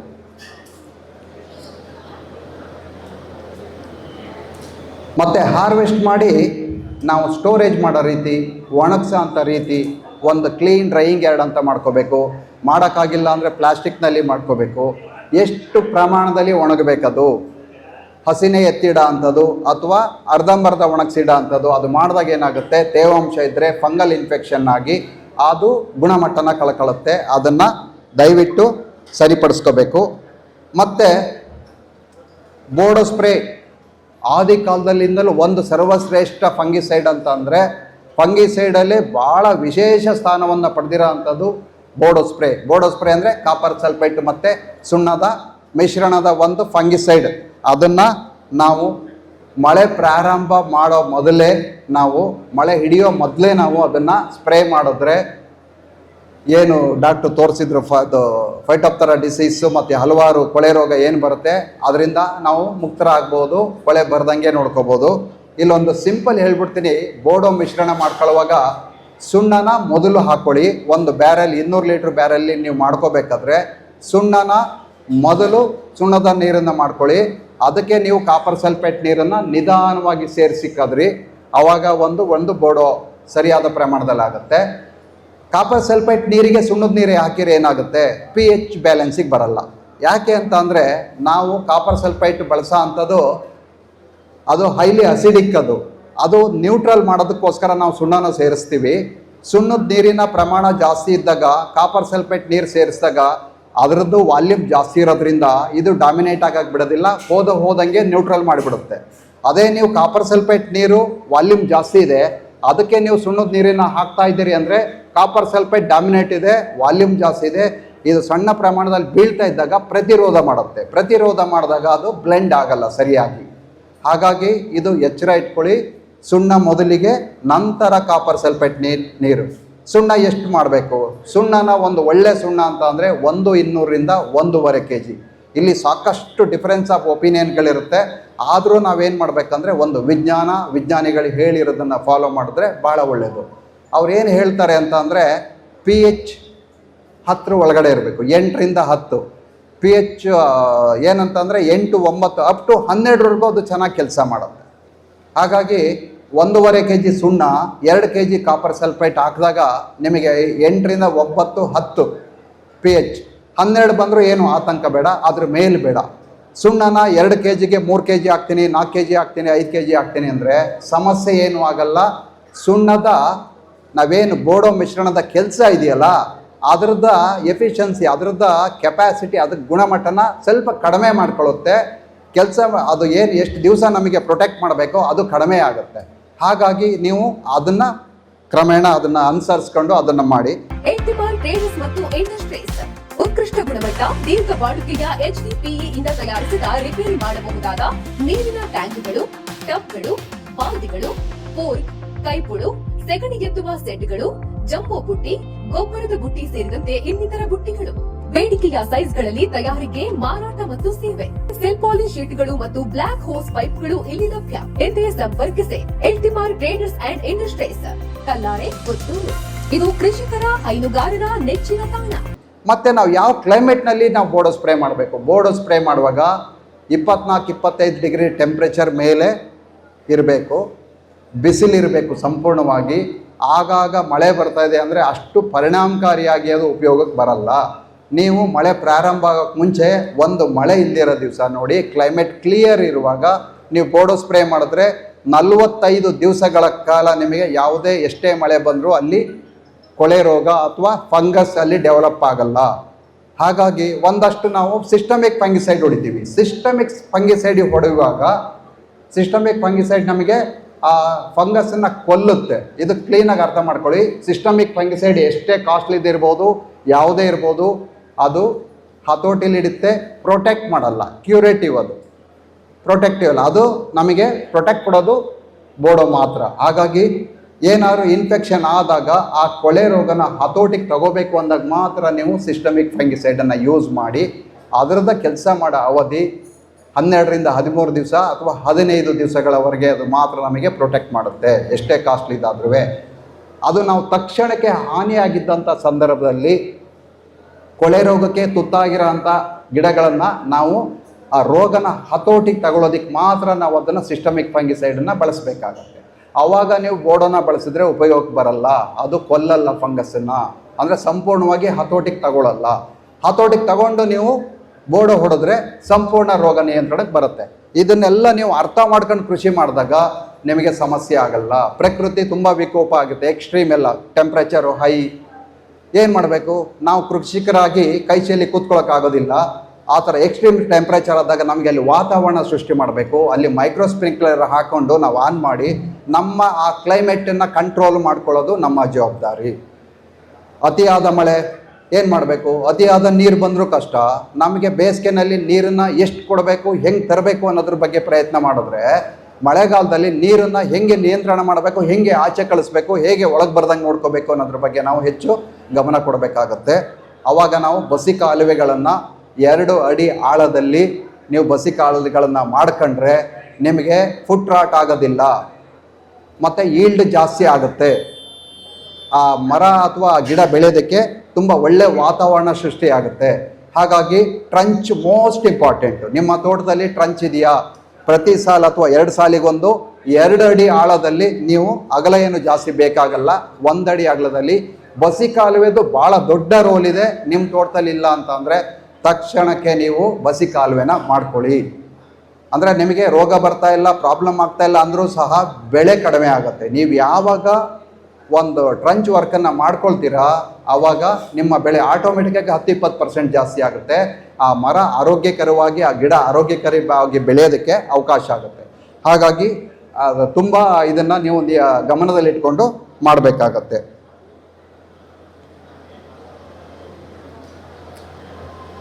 ಮತ್ತು ಸನ್ಲೈಟು, ಎಕ್ಸ್ಟ್ರೀಮ್ ನಮಗೆ ಸನ್ಲೈಟ್ ಹೋದಾಗ ನಾನು ಆಗಲೇ ಹೇಳ್ದಂಗೆ ನೆರಳುಗಳನ್ನು ಇಟ್ಕೋಬೇಕಾಗತ್ತೆ. ಒಂದು ನೆರಳನ್ನು ಮಳೆ ಬೀಳೋ ಟೈಮಲ್ಲಿ ನಿಯಂತ್ರಣ ಮಾಡಬೇಕಾಗತ್ತೆ. 2 ಕೆಲಸಗಳನ್ನು ನಾವು ಮಾಡಬೇಕಾಗತ್ತೆ. ಅತಿಯಾಗಿ ಓಪನ್ ಆಗಿದೆ, ನಮಗೆ ತಾಪಮಾನ ಜಾಸ್ತಿ ಇದೆ ಅನ್ನೋ ಟೈಮಲ್ಲಿ ಟೆಂಪ್ರವರಿಯಾಗಿ ಇದಕ್ಕೆ ನಾವು ಪ್ರೊಟೆಕ್ಟ್ ಮಾಡುವಾಗ ನಾವು ಮೆಣಸು ಬಳ್ಳಿಗಳಿಗೆ ಬರೀ ಸುಣ್ಣನ 6 kg ಒಂದು ಬ್ಯಾರಲ್ಗೆ 6 kgಯಿಂದ 8 kgವರೆಗೂ 200 ಲೀಟ್ರಿಗೆ ನೀವು ಸುಣ್ಣನ ಹಾಕಿ ಬರೀ ಸುಣ್ಣನೇ ನಾವು ಸ್ಪ್ರೇ ಮಾಡಿ ಸ್ಕಾರ್ಚಿಂಗ್ ಆಗ್ದಂಗೆ ಆ ಸನ್ಲೈಟಿಂದ ರಕ್ಷಣೆ ಮಾಡ್ಕೊಳ್ಳೋ ಥರ ನಾವು ಖಾಲಿ ಸುಣ್ಣನ ಒಂದು 100 ml ಗಮ್ಮನ್ನು ಸೇರಿಸಿ, ಡಿ ಡಿ ಎಲ್ ಗಮ್ ಎಚ್ಚರ ಇರಲಿ, ಫೆವಿಕಲ್ ಗಮ್ ಅಲ್ಲ, DDL ಗಮ್. ಸುಣ್ಣ ಹೊಡೆಯೋದಕ್ಕೆ ನಾವು ಏನು ಮಾಡ್ತೀವಿ ಅದನ್ನು 100 ml ಒಂದು ಬ್ಯಾರೆಲ್ಗೆ ಹಾಕಿ ಸ್ಪ್ರೇನ ಕೊಟ್ಟಾಗ ಅಲ್ಲಿ ಸುಣ್ಣದ ಅಂಶ ನಾವು ಕೊಟ್ಟಾಗ ತಾಪಮಾನದಿಂದ ನಾವು ರಕ್ಷಣೆ ಮಾಡ್ಬೋದು ಆ ಗಿಡನ. ನೀರು ಯಾರಿಗಾರು ಕಮ್ಮಿ ಇದ್ದರೆ ಕಾಳುಮೆಣಸಿಗೆ ತುಂಬ ಬಿಸಿಲಿರುವಾಗ ಸುಣ್ಣನ ಸ್ಪ್ರೇ ಮಾಡ್ಕೊಳ್ಳಿ, ಅದರಿಂದ ನಾವು ರಕ್ಷಣೆ ಪಡ್ಕೋಬೋದು. ಮತ್ತು ರನ್ನರ್ಸ್, ನಿಮ್ಮ ಪೆಪ್ಪರಲ್ಲಿ ಏನು ರನ್ನರ್ಸ್ ಹಬ್ಬಿರ್ತದೆ, ಮಳೆಗಾಲ ಪ್ರಾರಂಭ ಆಗೋ ಮೊದಲೇ 1 ಅಡಿ ಅಂದರೆ 1 ಗೆಣ್ಣನ್ನು ಬಿಟ್ಟು ನೀವು ಕಟ್ ಮಾಡಿ ತೆಗೆದು ನಾಟಿ ಮಾಡೋರಿಗೆ ಕೊಡ್ಬೋದು, ಅಥವಾ ಅಲ್ಲಿಂದ ತೋಟದಿಂದ ಹೊರಗೆ ತರಬೇಕು. ತುಂಬ ವೆಟ್ ಫೀಟ್ ಆದಾಗ ರನ್ನರ್ಸ್ ಹಾಗೆ ಇದ್ದರೆ ಅಲ್ಲಿ ಫೈಟೋಪ್ತರಾ ಫುಟ್ ರಾಟ್ ಸ್ಟಾರ್ಟ್ ಆಗಿ ನಿಮ್ಮ ಬಳ್ಳಿ ಸಾಯೋ ಸಾಧ್ಯತೆ ಜಾಸ್ತಿ ಇರುತ್ತೆ. ಮತ್ತು ಫೈಟೋಪ್ತರಾ ಅನ್ನೋದು ಒಂದು ಎಲೆನಲ್ಲಿ ಡಾಕ್ಟ್ರ್ ಆಗಲೇ ತೋರಿಸಿದ್ರೆ ಕಪ್ಪು ಮಚ್ಚೆ ಅಗಲ ಮಚ್ಚೆ ಇರ್ತದೆ. ಅದು ಬಂತು ಅಂತ ಅಂದರೆ ನೀವು ಕಡೆಗಣಿಸಂಗಿಲ್ಲ. ಒಂದೇ ನೋಡಿದ ತಕ್ಷಣ ನೀವು ಸಿಸ್ಟಮಿಕ್ ಫಂಗಿಸೈಡ್ ಮೆಟಲಾಕ್ಸಲ್ ಮ್ಯಾಂಕೋಸೈಬ್ ಅಥವಾ ಅಲೀಟ್ ಈ ಥರದನ್ನು ನೀವು ಒಂದು ಹೇಳಬೇಕಾದ್ರೆ ಟಾಟಾ ಮಾಸ್ಟರ್, ಮ್ಯಾಟ್ಕೋ ಅಥವಾ ರೆಡಾಮಿಲ್ ಗೋಲ್ಡ್ ಈ ಥರದನ್ನು 2 ಗ್ರಾಮ್ ಪರ್ ಲೀಟರ್ ಅದಕ್ಕೆ ಸ್ಪ್ರೇ ಮಾಡಿ ಪಕ್ಕದ ಸರೌಂಡ್ ಬಳ್ಳಿಗಳಿಗೂ ಸ್ಪ್ರೇ ಮಾಡಿ ಡ್ರಂಚ್ ಮಾಡಿದ್ರೆ ಹರಡದಂಗೆ ನಿಗಾ ವಹಿಸ್ಬೋದು. ಅದ್ರದ್ದು ಎಷ್ಟಿರುತ್ತೆ ಪರಿಣಾಮ ಅಂತ ಅಂದರೆ, ನೀವು ಒಂದು ಫೈಟೋಪ್ತರಾ ಬಳ್ಳಿಲಿ ಇವತ್ತು ನೋಡಿದ್ರೆ ನೀವು 2 ದಿವಸ ಉದಾಸೀನ ಮಾಡಿದ್ರೆ 2 ಎಕರೆಗೂ ಆವರಿಸ್ಕೊಳ್ಳುತ್ತೆ. ಆ ಗಾಳಿ ಎಲ್ಲಿ ಬೀಸುತ್ತೆ ಗಾಳಿನಲ್ಲೇ ಹೋಗುತ್ತೆ. ಅಷ್ಟು ವರ್ಷ ನಾವು ದೃಢವಾಗಿ ಬೆಳೆದಿರೋ ಅಂಥ ಬಳ್ಳಿಗಳನ್ನು ಕಳ್ಕೊಂಡು ಇದಾಗುತ್ತೆ. ಅದು ಬರ್ದಂಗೆ ನೋಡ್ಕೊಳ್ಳೋದು ಭಾಳ ಮುಖ್ಯ. ಅದು 10-15 ದಿವಸಗಳ ಹಂತದಲ್ಲಿ 50 ಎಕರೆ ಇದ್ರನ್ನು ಕವರ್ ಮಾಡಿ ಸರ್ವನಾಶ ಮಾಡಿಬಿಡುತ್ತೆ. ಎರಡನೇ ಪ್ರಾಬ್ಲಮ್ ಏನು, ಮುಂದಿನ ದಿನಗಳಲ್ಲಿ ಏನು ಎಲೆ ಇನ್ಫೆಕ್ಷನ್ ಆಗಿರೋದು ಆ ಮಣ್ಣಿನಲ್ಲಿ ಬಿದ್ದಿರುತ್ತೆ, 5-6 ವರ್ಷಗಳ ಕಾಲ ಅಲ್ಲಿ ನಮಗೆ ತೊಂದರೆ ಕೊಡುತ್ತೆ. ಬೇರೆ ಗಿಡ ಹಾಕಿದರೂ ಪುನಃ ಇನ್ಫೆಕ್ಷನ್ ಆಗ್ತಾನೆ ಇರುತ್ತೆ. ಹಾಗಾಗಿ ಆ ಫೈಟೋಪ್ತರಾ ಡಿಸೀಸ್ ಬರದಂಗೆ ಆರೋಗ್ಯಕರವಾಗಿ ಪ್ರಯತ್ನ, ಅಂದರೆ ರೋಗ ಬರೋಕ್ಕೆ ಮೊದಲೇ ಕೆಲವು ನಾವು ನಿಯಂತ್ರಣ ಕ್ರಮ ಅಂತ ಅಂದರೆ ಬೋಡೋ ಸ್ಪ್ರೇನ ಮೊದಲೇ ಮಾಡ್ಕೋಬೇಕಾಗುತ್ತೆ, ಬಸಿ ಕಾಲುವೆ ಮಾಡ್ಕೋಬೇಕಾಗುತ್ತೆ. ಅತಿಯಾದ ಮಳೆ ಆದಾಗ ನಾವು ಒಂದಷ್ಟು ಡ್ರಂಚಿಂಗ್ಗಳನ್ನು ಮಾಡಿಕೊಂಡು ಪ್ರೊಟೆಕ್ಟ್ ಮಾಡಬೇಕಾಗತ್ತೆ. ಈಗಿನ ಕಾಲದಲ್ಲಿ ಒಂದಷ್ಟು ಅತಿಯಾದ ಮಳೆ ಆಗೋ ಕಾಲದಲ್ಲಿ ಪ್ಲಾಸ್ಟಿಕ್ ಹೊದಿಕೆನ ಹಾಕಿದರೆ ಡ್ರಂಚಿಂಗ್ ಮಾಡೋ ಅವಶ್ಯಕತೆ ಬರಲ್ಲ. ಹಾಗಾಗಿ ಆ ಪ್ಲಾಸ್ಟಿಕ್ ಹೊದಿಕೆನ ಜೋಪಾನಾಗಿ ಮತ್ತೆ ಮಳೆ ನಿಂತ ಮೇಲೆ ವಾಪಸ್ ಒಂದು ಪೀಸು ಅಲ್ಲಿ ಬಿಡ್ದಂಗೆ, ಯಾಕೆಂದ್ರೆ ಭೂಮಿಗೆ ಪ್ಲಾಸ್ಟಿಕ್ ಸೇರಬಾರ್ದು, ಜವಾಬ್ದಾರಿಯಿಂದ ಮತ್ತೆ ವಾಪಸ್ ಆಚೆ ತರಬೇಕದು. ಇದಿಷ್ಟು ಒಂದು ಕ್ರಮಗಳನ್ನು ತಗೋಬೇಕಾಗತ್ತೆ. ಮತ್ತು ಮಳೆಗಾಲದಲ್ಲಿ ನಾವು ಹೆಂಗೆ ಅದನ್ನು ಮಲ್ಚಿಂಗ್ ಮಾಡೋಕ್ಕೆ ಪ್ರಯತ್ನ ಮಾಡ್ತೀವಿ, ಬೇಸಿಗೆ ಬರೋ ಟೈಮಲ್ಲಿ ನಾವು ಒಣ ಎಲೆ ಏನು ಗರಿ ಇರುತ್ತೆ, ಒಣ ಗರಿ ಅದೆಲ್ಲ ಅದ್ರ ಬುಡಕ್ಕೆ ಮುಚ್ಚಬೇಕು, ಮೈಕ್ರೋಬ್ಸನ್ನ ಕೊಡಬೇಕು. ಮೈಕ್ರೋಬ್ಸ್ ವೃದ್ಧಿ ಆಗೋದಕ್ಕೆ ಏನು ಮಲ್ಚಿಂಗ್ ಮಾಡ್ತೀವಿ, ಒಣ ಎಲೆ, ತರ್ಗು, ಕಡ್ಡಿ ಕಸ ಏನಿದೆ ಅದು ಆ ಸೂಕ್ಷ್ಮ ಜೀವಿಗಳಿಗೆ ಮನೆ ಮಾಡಿಕೊಡೋದು ಅಂತ ಹೇಳ್ತೀನಿ ನಾನು. ಏನಿದೆ ಅದು ಸೂಕ್ಷ್ಮ ಜೀವಿಗಳು ಡೆವಲಪ್ ಆಗೋದಕ್ಕೆ ಹೊದಿಕೆ ಹಾಕಿದಾಗ ಒಣ ಎಲೆ, ಕಡ್ಡಿ ಕಸ ಅದು ಮೈಕ್ರೋಬ್ಸ್ಗೆ ನಾವು ಮನೆ ನಿರ್ಮಾಣ ಕೊಟ್ಟಂಗೆ ಅದು ಭಾಳ ಸ್ಪೀಡಲ್ಲಿ ಅದಕ್ಕೆ ಅನುಕೂಲಕರದ ವಾತಾವರಣ ಮಾಡಿಕೊಟ್ಟಂಗೆ ಆಗುತ್ತೆ, ಅಲ್ಲಿ ಸೂಕ್ಷ್ಮ ಜೀವಿಗಳು ವೃದ್ಧಿ ಆಗ್ತವೆ. ಇದಿಷ್ಟು ನಾವು ಕಾಫಿ, ಕಾಳೆಮೆಣಸು ಮತ್ತು ಅಡಿಕೆಗೆ ನಾವು ಪೋಷಕಾಂಶಗಳ ಬಗ್ಗೆ. ತೆಂಗು ಉದ್ಯಮದ ಮೌಲ್ಯವರ್ಧನೆ ಹಾಗೂ ಮಾರುಕಟ್ಟೆ ಧಾರಣೆಯನ್ನು ಹೆಚ್ಚಿಸಿ ತೆಂಗು ರೈತರನ್ನು ಸಬಲೀಕರಣಗೊಳಿಸಲು ಶ್ರಮಿಸುತ್ತಿರುವ ರೈತ ಸಂಸ್ಥೆ ದಕ್ಷಿಣ ಕನ್ನಡ ತೆಂಗು ರೈತ ಉತ್ಪಾದಕರ ಸಂಸ್ಥೆ. ಗ್ರಾಮೀಣ ಭಾಗದ ರೈತರಿಂದ ತೆಂಗಿನಕಾಯಿಗಳನ್ನು ನೇರವಾಗಿ ಸ್ಪರ್ಧಾತ್ಮಕ ದರದಲ್ಲಿ ಖರೀದಿಸುವುದಲ್ಲದೆ ಗರಿಯಿಂದ ಬೇರಿನವರೆಗೂ ಉತ್ಪನ್ನಗಳನ್ನು ತಯಾರಿಸುವ ತಂತ್ರಜ್ಞಾನಗಳ ಪೇಟೆಂಟ್ ಅನ್ನು ಹೊಂದಿದೆ. ಮುಖ್ಯವಾಗಿ ಇವತ್ತು ಸೇರಿರೋ ಅಂಥದ್ದು, ನಾನು ಮಾತಾಡೋಕ್ಕೆ ಬಂದಿರೋ ಅಂಥದ್ದು ಕಾಫಿ ನಾಟಿ ಮಾಡೋ ಅಂಥದ್ದು. ಅಜಿತ್ ಪ್ರಸಾದ್ ರೈ ಅವ್ರ ತೋಟದಲ್ಲಿ ನಾನು ಒಂದು ನೆನ್ನೆ ಗಿಡನ ನಾಟಿ ಮಾಡಿದ್ದೀನಿ. ಗಿಡನ ಹೇಗೆ ನಾಟಿ ಮಾಡಬೇಕು, ಯಾವ ತಳಿನ ಆಯ್ಕೆ ಮಾಡ್ಕೋಬೇಕು ಅನ್ನೋದನ್ನು ನೆನ್ನೆ ದಿವಸ ನಾನು ಅವ್ರ ತೋಟದಲ್ಲಿ ಒಂದು ಪ್ರಾತ್ಯಕ್ಷಿಕೆ ಮಾಡಿ ಒಂದು ಹಾಕಿ ತೋರಿಸ್ಕೊಟ್ಟಿದ್ದೀನಿ. ಅದೇ ಥರ ನೀವು ಆ ವಿಡಿಯೋ ಎಲ್ಲ ಗ್ರೂಪಿಗೂ ಶೇರ್ ಮಾಡಿದ್ರೆ ಒಂದಷ್ಟು ಜನಕ್ಕೆ ಅನುಕೂಲ ಆಗುತ್ತೆ. ಇಲ್ಲಿ ಒಂದು ಗಿಡ ನೆಡಬೇಕಾದ್ರೆ ಗುಂಡಿ ತೆಗಿಯೋಂಥ ಗುಂಡಿ ತೆಗಿಯೋಂಥ ಕ್ರಮ ಏನಂತಂದರೆ, ನಾವು 9 ಇಂಚು ಡಯದಲ್ಲಿ ನಾವು ನಮ್ಮಲ್ಲಿ ತೆಗಿತೀವಿ, ಮಣ್ಣು ಸಾಫ್ಟ್ ಆಗಿರುತ್ತೆ. ನಾನು ನಿನ್ನೆ ಬಂದು ಹಲವಾರು ತೋಟಗಳು, ಅನಂತ ಕೃಷ್ಣ ಅವ್ರ ತೋಟ ಮತ್ತು ಹಲವಾರು ತೋಟಗಳು, ಅಜಿತ್ ಪ್ರಸಾದ್ ರೈ ಅವ್ರ ತೋಟ, ಇನ್ನೂ ಹಲವಾರು ತೋಟಗಳಿಗೆ ನಾವು ಭೇಟಿ ಕೊಡಬೇಕಾಗಿತ್ತು. ಈ ಥರ ಪ್ರಾತ್ಯಕ್ಷಿಕೆ ಮತ್ತು ಅವ್ರ ಹತ್ರ ಚರ್ಚೆ ಮಾಡಬೇಕಾಗಿರೋದ್ರಿಂದ ಸಮಯ ಅವಕಾಶ ಆಗಲಿಲ್ಲ. ಇನ್ನು ಹಲವಾರು ಇಲ್ಲಿ ಪ್ರಗತಿಪರ ಕೃಷಿಕರ ತೋಟದ ಆಸಕ್ತಿ ನನಗಿತ್ತು. ಮುಂದಿನ ದಿನಗಳಲ್ಲಿ ನಮ್ಮ ಟೀಮಿಂದ ಬಂದು ಅವರ ಭೇಟಿ ಮಾಡಿ ಅವರ ಸಲಹೆನೂ ನಾವು ಪಡ್ಕೋತೀವಿ. ಏನಿಲ್ಲಿ ಮುಂಚೂಣಿನಲ್ಲಿ ಗುರುತಿಸ್ಕೊಂಡಿದ್ದಾರೆ, ನಾಲೆಡ್ಜಿಂದ ಕೃಷಿ ಮಾಡ್ತಾಯಿದ್ದಾರೆ, ಅವರ ಸಂಪರ್ಕದಲ್ಲಿ ಇರಿ, ಅವರ ಸಲಹೆ ಸೂಚನೆಗಳನ್ನು ತಗೊಳ್ಳಿ, ಆರೋಗ್ಯಕರವಾಗಿ ಒಂದು ಬೆಳೆನ ಬೆಳೀರಿ. ಇಲ್ಲಿ ನಾನು ಗಮನಿಸ್ದಂಗೆ ನಿಮ್ಮ ಮಣ್ಣು ನಮ್ಮ ಮಣ್ಣಿಗಿಂತ ವಿಭಿನ್ನ, ಗಟ್ಟಿ ಇದೆ, ಸಾಫ್ಟ್ ಆಗಿಲ್ಲ. ಹಾಗಾಗಿ ನಾವು 9 ಇಂಚು ಡಯದಲ್ಲಿ ಹಾರೆ ಗುಂಡಿ ತೆಗಿತೀವಿ, 1/4 ಅಡಿ ಆಳದಲ್ಲಿ ತೆಗಿತೀವಿ 9 ಇಂಚು ಡಯ. ಇಲ್ಲಿ 1 ಅಡಿ ಅಂತರದಲ್ಲಿ ನೀವು ಬಾಕ್ಸ್ ಥರ ಗುಂಡಿ ತೆಗಿಬೇಕಾಗತ್ತೆ. 1/4 ರಿಂದ 1.5 ಅಡಿ ಆಳನ ತೆಗಿಬೇಕಾಗತ್ತೆ. 1 ಅಡಿ ಆಗಲ್ಲ ತೆಗೆದು ಬಾಸ್ಕೆಟ್ ಒಂದು 8 ಇಂಚಿಂಗ್ ಈ ಥರ ಇರುತ್ತಲ್ಲ, ಮತ್ತೆ ವಾಪಸ್ ಫಿಲ್ ಮಾಡಬೇಕು. ಅದು ರೂಟ್ಸ್ ಸಾಫ್ಟಾಗಿ ಕೆಳಗಡೆ ಹೋಗೋದಕ್ಕೆ ಅವಕಾಶ ಮಾಡಿಕೊಡ್ಬೇಕು. ಮತ್ತು ಆಹಾರ ಬೇರುಗಳು ಹರಡ್ಕೊಳ್ಳೋದಕ್ಕೆ ಅಲ್ಲಿ ಲೂಸ್ ಆಗಿದ್ದರೆ, ಮಣ್ಣು ಚೆನ್ನಾಗಿ ಹದ ಮಾಡಿದರೆ ನೀವು ಭಾಳ ಬೇಗ ಬೆಳೆಯುತ್ತೆ ಆ ಗಿಡ. ಹಾಗಾಗಿ 1 ಅಡಿ ಅಂತರದಲ್ಲಿ ಗುಂಡಿ ಅಗಲ ತೆಗಿರಿ, ಆಳ 1/4 ಅಡಿ ತೆಗಿರಿ.